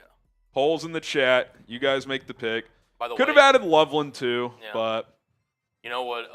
The player I was trying to trade up and get, ironically, and this was before I came into work today, so I had no idea where your big board rankings were.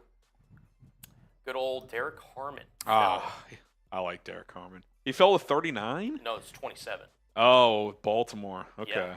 So I was Well, like, we'll see. Maybe he's there when maybe. if we I think go to like the 3rd or 4th speed because 1 speed is snail's pace. 1. And just like hover over the pause button once it's rolling. Yeah. All right, it's gonna be Hampton here. We can go ahead and pull the trigger. There's only 10 votes left, and Nolan can't stem the gap there. So Hampton's the pick. Ah, shoot. All right. Yeah, you may want to slow it down a little bit. Just a little. Just to get it past the net. Oh my God, not this slow. Jeez. Yeah, I told you like the 2nd or 3rd, bro. Well, we're at the pick. All right, we're there. Okay. All right, we're there. We move it back. All right. All right, so revisit that trade. So it's 27 and 129 for 39 and 72. let me see what the points add to. So 39 plus 72 is 220 points. 27 is 216, and what's the other pick? 129. Plus 19 's 235. The Bears actually come out in front there. I would do that trade. So who's available? Let's see. Oh, we can't even. I guess you can see. Well, no, that's. Well, no, but you could see who went off the board at least. So let's see. So after 16. So Nolan went, Walker went, Kenneth Grant, Kelvin Banks, Matthew Golden, Josh Simmons, James Pierce, Luther Burden, Shamar Stewart, Michael Williams. So that would have been nice. So the guys that stand out that's still available, like Derek Harmon is still available. Josh Connerly is still available. Has Colston Loveland gone? Loveland. Surely he went. Let's see. No way. That's unrealistic. He's not falling to 27. Loveland has not gone. Do y'all think Loveland is unrealistic here? I kind of think that's unrealistic. But you never know. Everyone says after the first 10 or 11 picks. Yeah, it's kind of a crapshoot in terms of who's going where. Eamon Worry is another guy. Yeah. I'm not going to do Loveland. I think that's a little bit of a stretch. So okay, real quick. Why for yes you'll do this trade in for no based on who's available? Yeah, yes or no. Why for yes, in for no. I'll put a poll. Trade up. Yes. No. Seen a lot of yeses in the chat. We'll see if the poll reflects that. Go vote. Yeah, Colin. The only difference though is that's a quarterback for Penix. I mean, we could put Loveland in there. For whatever reason, I thought you said my name. I just read in the chat. I was like, Colin. Sorry. A lot of people are saying 60%. 30 votes left. 57% yes. 43% no. I think it's interesting. Yeah, I don't mind it. Shout out to Joey Peterson.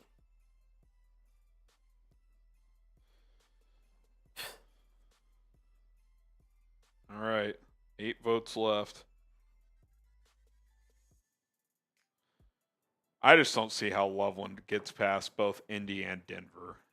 14 and 20. Even the Chargers. 20. Yeah, I just think there's too many teams. Yeah. Oh, it's close. 53% yes. How many more votes? 2 votes left. Oh, if shoot. they both go no, I think it's dead heat. Maybe. Nope, 1 went yes. Oh, there's 2 votes left. Oh, someone unvoted.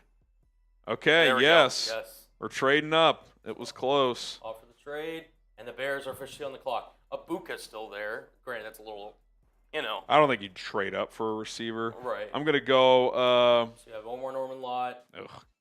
Too early. Zabel, Winston. We go Nicky Manwari. You have Connerly. Josh Connerly. Scorton. Derek Harmon. I'll have those 3 in there. I'll go those 3. Yeah. I'll go those 3. All right. Emanwari, Connerly, or Derek Harmon. Who would you take out of this trio?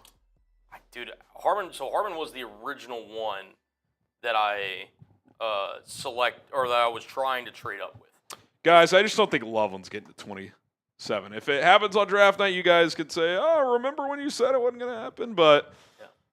I just think it's a bit of a reach. But shout out to PFF's mock simulators. Yeah. Connerly is a smart pick though. I don't hate that. Yeah, I mean I wouldn't mind it. I like Connerly. I think he's really good. I would lean Connerly and Harmon over Emanwari here. Yeah. It just feels a little rich. Well, and just based on where the Bears are right now, I think this point in the first round is fine for Emanwari, but I just don't think you would trade up for him. Yeah. Think about this too, and because we made that trade earlier with Arizona, and we still have 41, you have 78, and now 129 and 148. Yeah. Or 140 and 152. Yep. So you're kind of loading up more in day 2. All right, Connerly is the pick here. Connerly? Yep. All right. Josh Connerly, you are a Chicago Bear, and now it's going to go regular speed, or it should. What the hell? Here you have to scrub it back and then go back to turbo. Sometimes it glitches like this. Oh boy, this is brutal. Well, here, stop it, Yep. Or, and resume. Yeah, see if that works. Oh, Jesus. Well, scroll it back to the left a little bit.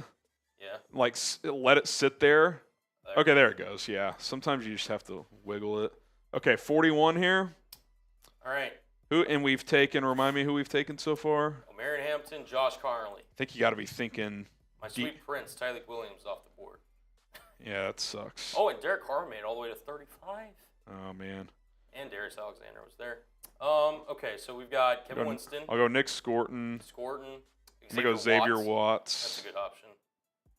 Do we have a defensive tackle? Let's see. Interior lineman, TJ Sanders. I'll throw him in there, yeah. Yeah. He's an interesting one. Yeah, then what do we have at what linebackers are available?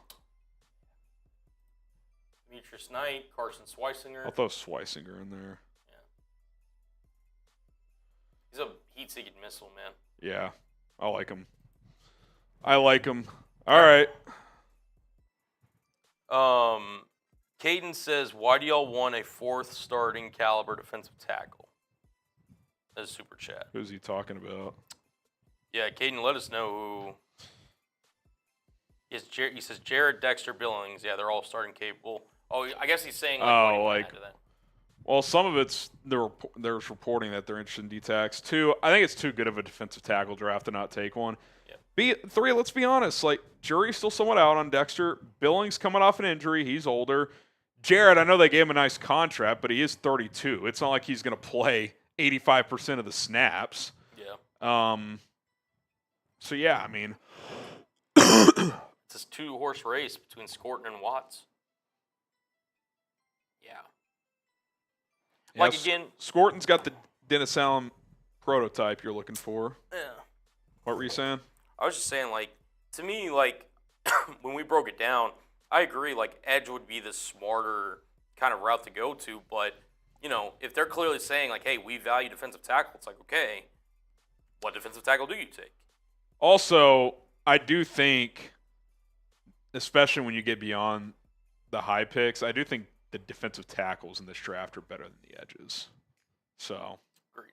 maybe they just think the value's better. I don't know. Maybe.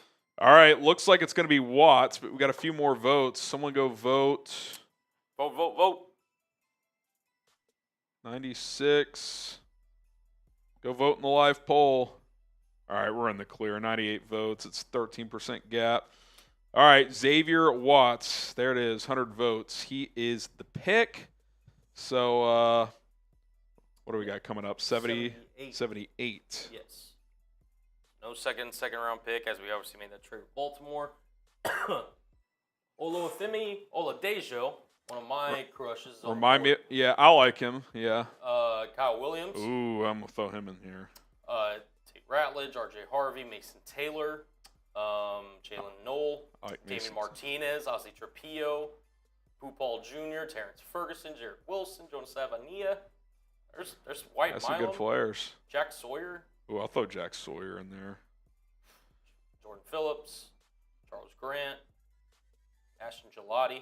Remind me who we've taken so far. So far we've taken Omarion Hampton, Josh Connolly, and Xavier Watts. Got to think trenches here. Yeah, especially D-line. Are there any defensive tackles? Let's see. Guessing Alfred Collins is already gone. Vernon Broughton, Jordan Phillips, Jamari Caldwell. I like Caldwell more in the fourth if we can wait. Yeah. I don't love any of these in the third. I mean, I guess Broughton, he's got the measurables, but I'm just going to go with these three, actually. Kyle Williams, Mason Taylor, Jack Sawyer. Probably take Jack Sawyer in this spot. I love him in the third for the Bears. I think 39 or 41 might be a little rich for them because doesn't have the best athletic profile, but I mean, I think in the third it's like a home run. The intangibles he brings are just so good. Okay, by the way, NFL draft news, the 17 players attending the draft are as follows. Ooh. Tyler Booker, Jahad Campbell, Will Campbell, Abdul Carter, Jackson Dart, Matthew Golden, Mason Graham, Travis Hunter, Ashton Jeanty, Will Johnson, Tetaroa McMillan, Jalen Milroe. Mm-hmm. So he thinks there's some buzz he could go round one. Josh Simmons, Malachi Starks, Shamar Stewart, Cam Ward, Michael Williams. So no Shador Sanders. Trying to think of other notable guys. No Omarion Hampton. No Armin Mimbu. What up, Ty Man? Ty Man the Buckeye. Someone replied to that saying Jalen Milroe and Jackson Dart might be waiting until Saturday. They might. I don't think there's any chance Dart's waiting until Milroe. Saturday. I was more talking about Milroe. Even Milroe, if he's getting invited to the draft, there's got to be enough intel. He's at least going day 2. Yeah. He'll go day 2. Someone will take a chance. What do you think's more likely? Milroe gets drafted round 1 or only 2 quarterbacks go round 1?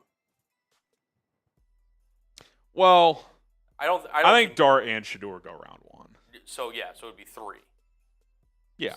So, but which one do you think's more likely? That it could be 2 or 4? Or Milroe, or Milroe somehow is the third guy. Yeah.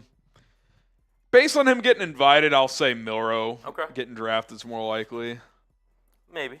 We'll see. Like, what if Pittsburgh trades back from 21? That's what I think. It takes him at like 30. Yeah. Or like, what if the Chiefs trade up for a tackle or something? Maybe. And then they take him at 31 or something like that. Maybe. All right, Jack Sawyer's the pick here. 76% of the votes. Shout out to Mr. Sawyer. I like it. It's a good pick. All right, so we got a 4th rounder coming up, right? I think we have a couple 4ths. Or because 129 is 148 5th. Yeah, it's 5th. That's 5th. Okay. That's the Bears on pick. So we do have a 4th. All right. R.J. Mickens, Trevor Etienne, Billy Bowman, Benjamin Urosic, Ty Robinson, Seth McLaughlin, Riley Leonard, Cameron Jackson, Jarquez Hunter, Rashard Smith, Quandarius Robinson, Jalen Rivers, Isaiah Bond. Can't touch Bond right now. Yeah. Go to defensive tackles. I'm guessing Ty Robinson is the top guy. I would imagine so. Robinson, yeah, Cameron put Jackson, him. Tim Smith. Let's go receivers.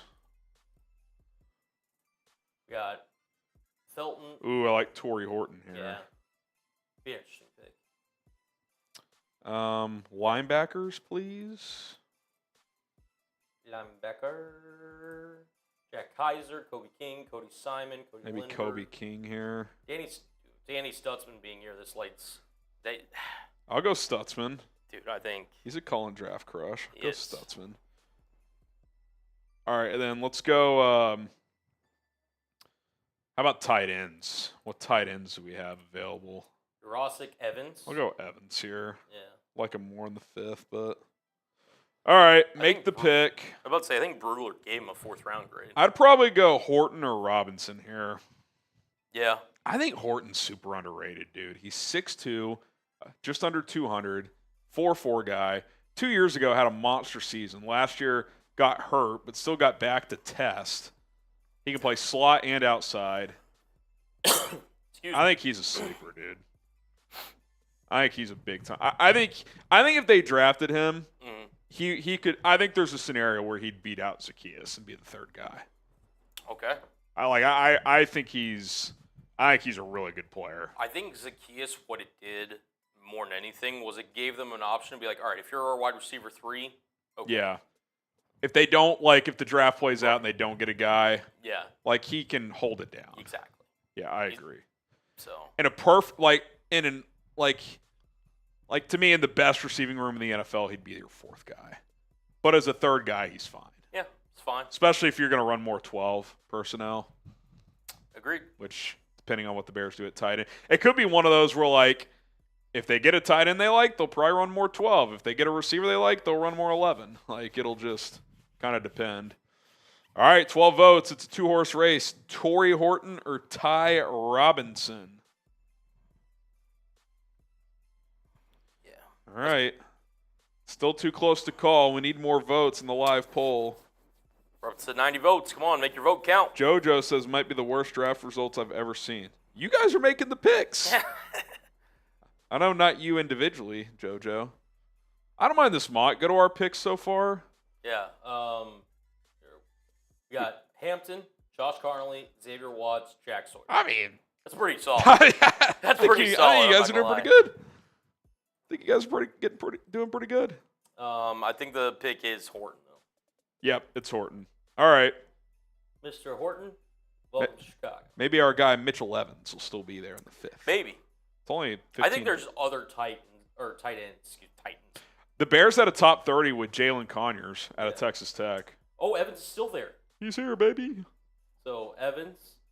Yeah, Conyers is... Is Ty Robinson still there? Let's see. Oh, wait. He is. Oh, onions. Onions. Let's just do those 2 players. Yeah.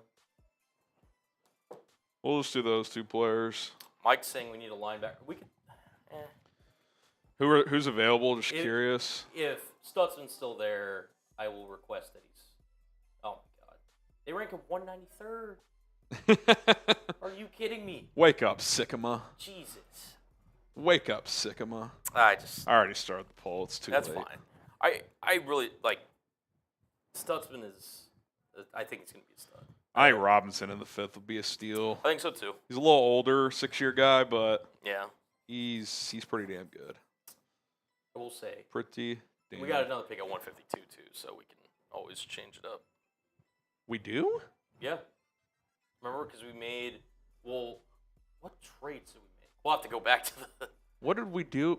Who do we have at 152? Yeah, because 148 is the Bears Oh, pick. was that the one? Yeah, that was with the Arizona. Yeah. The first one. Yeah. I was like, did PFF give the Bears an extra pick on accident again? That'd be hilarious. All right. The Robinson? Looking like let's wait till 90. Okay. But I think it's... Come on. Make your voices count. Honestly, we could just take both, assuming Evans is still there. Yeah. But we'll see. All right, yeah, it's Robinson. Todd Robinson. All right. Oh, Dylan Gabriel. Let's go. Is Stutzman still there? Yeah, of course he is. And is Evans? I'd imagine so. Let me double check. Yep. Evans or Stutzman. Yep. I will say, Evans could potentially fall to the 7th, in a weird world that he could. Maybe. I don't think Stutzman's getting to round 7. I do not, so. We shall see. Someone says, Dylan Gabe, is he going 5th round? That's probably where I'd take him if I was a team. I'm not taking him day 2. No. I don't view him as I don't think he's ever a starter. Now, he might make spot starts, but Right. You know who I kind of compare him to? He reminds me of a former Bear. I think he's very similar to Chase Daniel, but his arm's a little livelier and he's a little better athlete. But he's not a good enough athlete at 5'10" to ever be a starter, in my opinion. No. I think, to be honest, people make the lazy comp of Tua because he's lefty and he's not as mobile. He's not that. He doesn't throw with as good anticipation. No. And look, Tua's only 6 foot, but if you're 5'10", man, you got to move like Kyler. You do. Yeah. And I don't think he's as accurate as Tua either. Now, I think as a backup to Tua, I think in that system where they run a lot of play action boots, like that Shanahan, kind of easy complete. I think that system would suit him well. If Miami took him in the 5th or 6th, I wouldn't hate that. But it's tight. 53-47. Tight. Get your votes in. Do you want to take Mitchell Evans, the tight end, or Danny Stutzman, the linebacker? Let's go. How are we taking a tight end over linebacker? Because both rooms need more depth? I don't know. Yeah.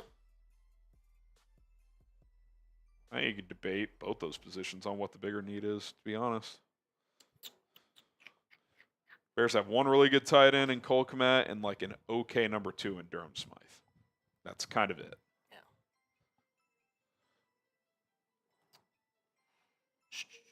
Looks like Mitchell Evans. All right. I guess we can, wait see which linebackers are left after him. Hang on. Okay. Hang on. Come on. If Stutzman ran the table, all right, it's Evans. It's Evans. Mitchie Evans. All right. I don't hate it. Yeah. Stutzman's probably a better prospect, but yeah. Oh my God, he's still on the board. I think. Who, Stutzman? Oh, he just went. I saw him. Yeah, I was like, what the hell? Unbelievable. Yeah, Brugler has him, I think, as his 3rd linebacker. Really? I think so. He has him over Demetrius Knight? Oh, let me see. Hold on. I think he's linebackers. Yeah, 3rd linebacker. Over to Demetrius Knight, he has 6th. I wonder if maybe because 6-year guy. Yeah. Stutzman. Stutzman running a 4.52 is kind of crazy. Dude, he's just a big athlete that can defend the run. He's not the greatest in coverage. He hasn't been great in coverage in 2 years. Yeah. But, he does everything else well. All right. Remind me of our picks. All right. So we've taken Omarion Hampton, Josh Carnley Jr., Xavier Watts, Jack Sawyer, Torrey Horton, Ty Robinson, Mitchell Evans. I think we got to get a linebacker here. Who's the best one available? Hey, my boy, Kane. Y'all want to take him? Cullen's crush, Kane. Yeah. Freak athlete. Yeah. I think in 7th round's really good value for him. Who do y'all want? Which linebacker? Martin? Let's just take him, and then let's take your boy. Then let's see who's available with the last pick. All right. Yeah. BPA baby. Who we taking? Let's see. We got. Trying to think if anyone stands out. Ooh, Jalen Travis. Our boy Elijah Badger. Yeah. I don't think they'd draft 2 receivers though. No. Jalen Travis has huge potential, I think. Maybe not huge, but he's got starting potential. Okay. It's an option. I'm just scrolling down here, see if there's DeJounte Wester. There's another receiver. Rondé Gadsden. All right, taking a tight end. Let's see. Ooh, Clay Webb. Don't hate that. I'll throw him in there. Who's another? What are the edges looking like? Ethan Downs, Johnny Walker. Ooh, I kind of like Johnny Walker. Okay. All right. Someone in the chat is asking what kickers are there. For fun, pull up kickers. We get along snappers in the chat. What the hell? Special teams. All right, so we got Ryan Ooh, Fitzgerald. here's an interesting one. Aaron Wilson reports that Ole Miss receiver Trey Harris has visited the Bears. Really? He's kind of a fun player. Interesting. Love that. Day 2, baby. All right. Ryan Fitzgerald.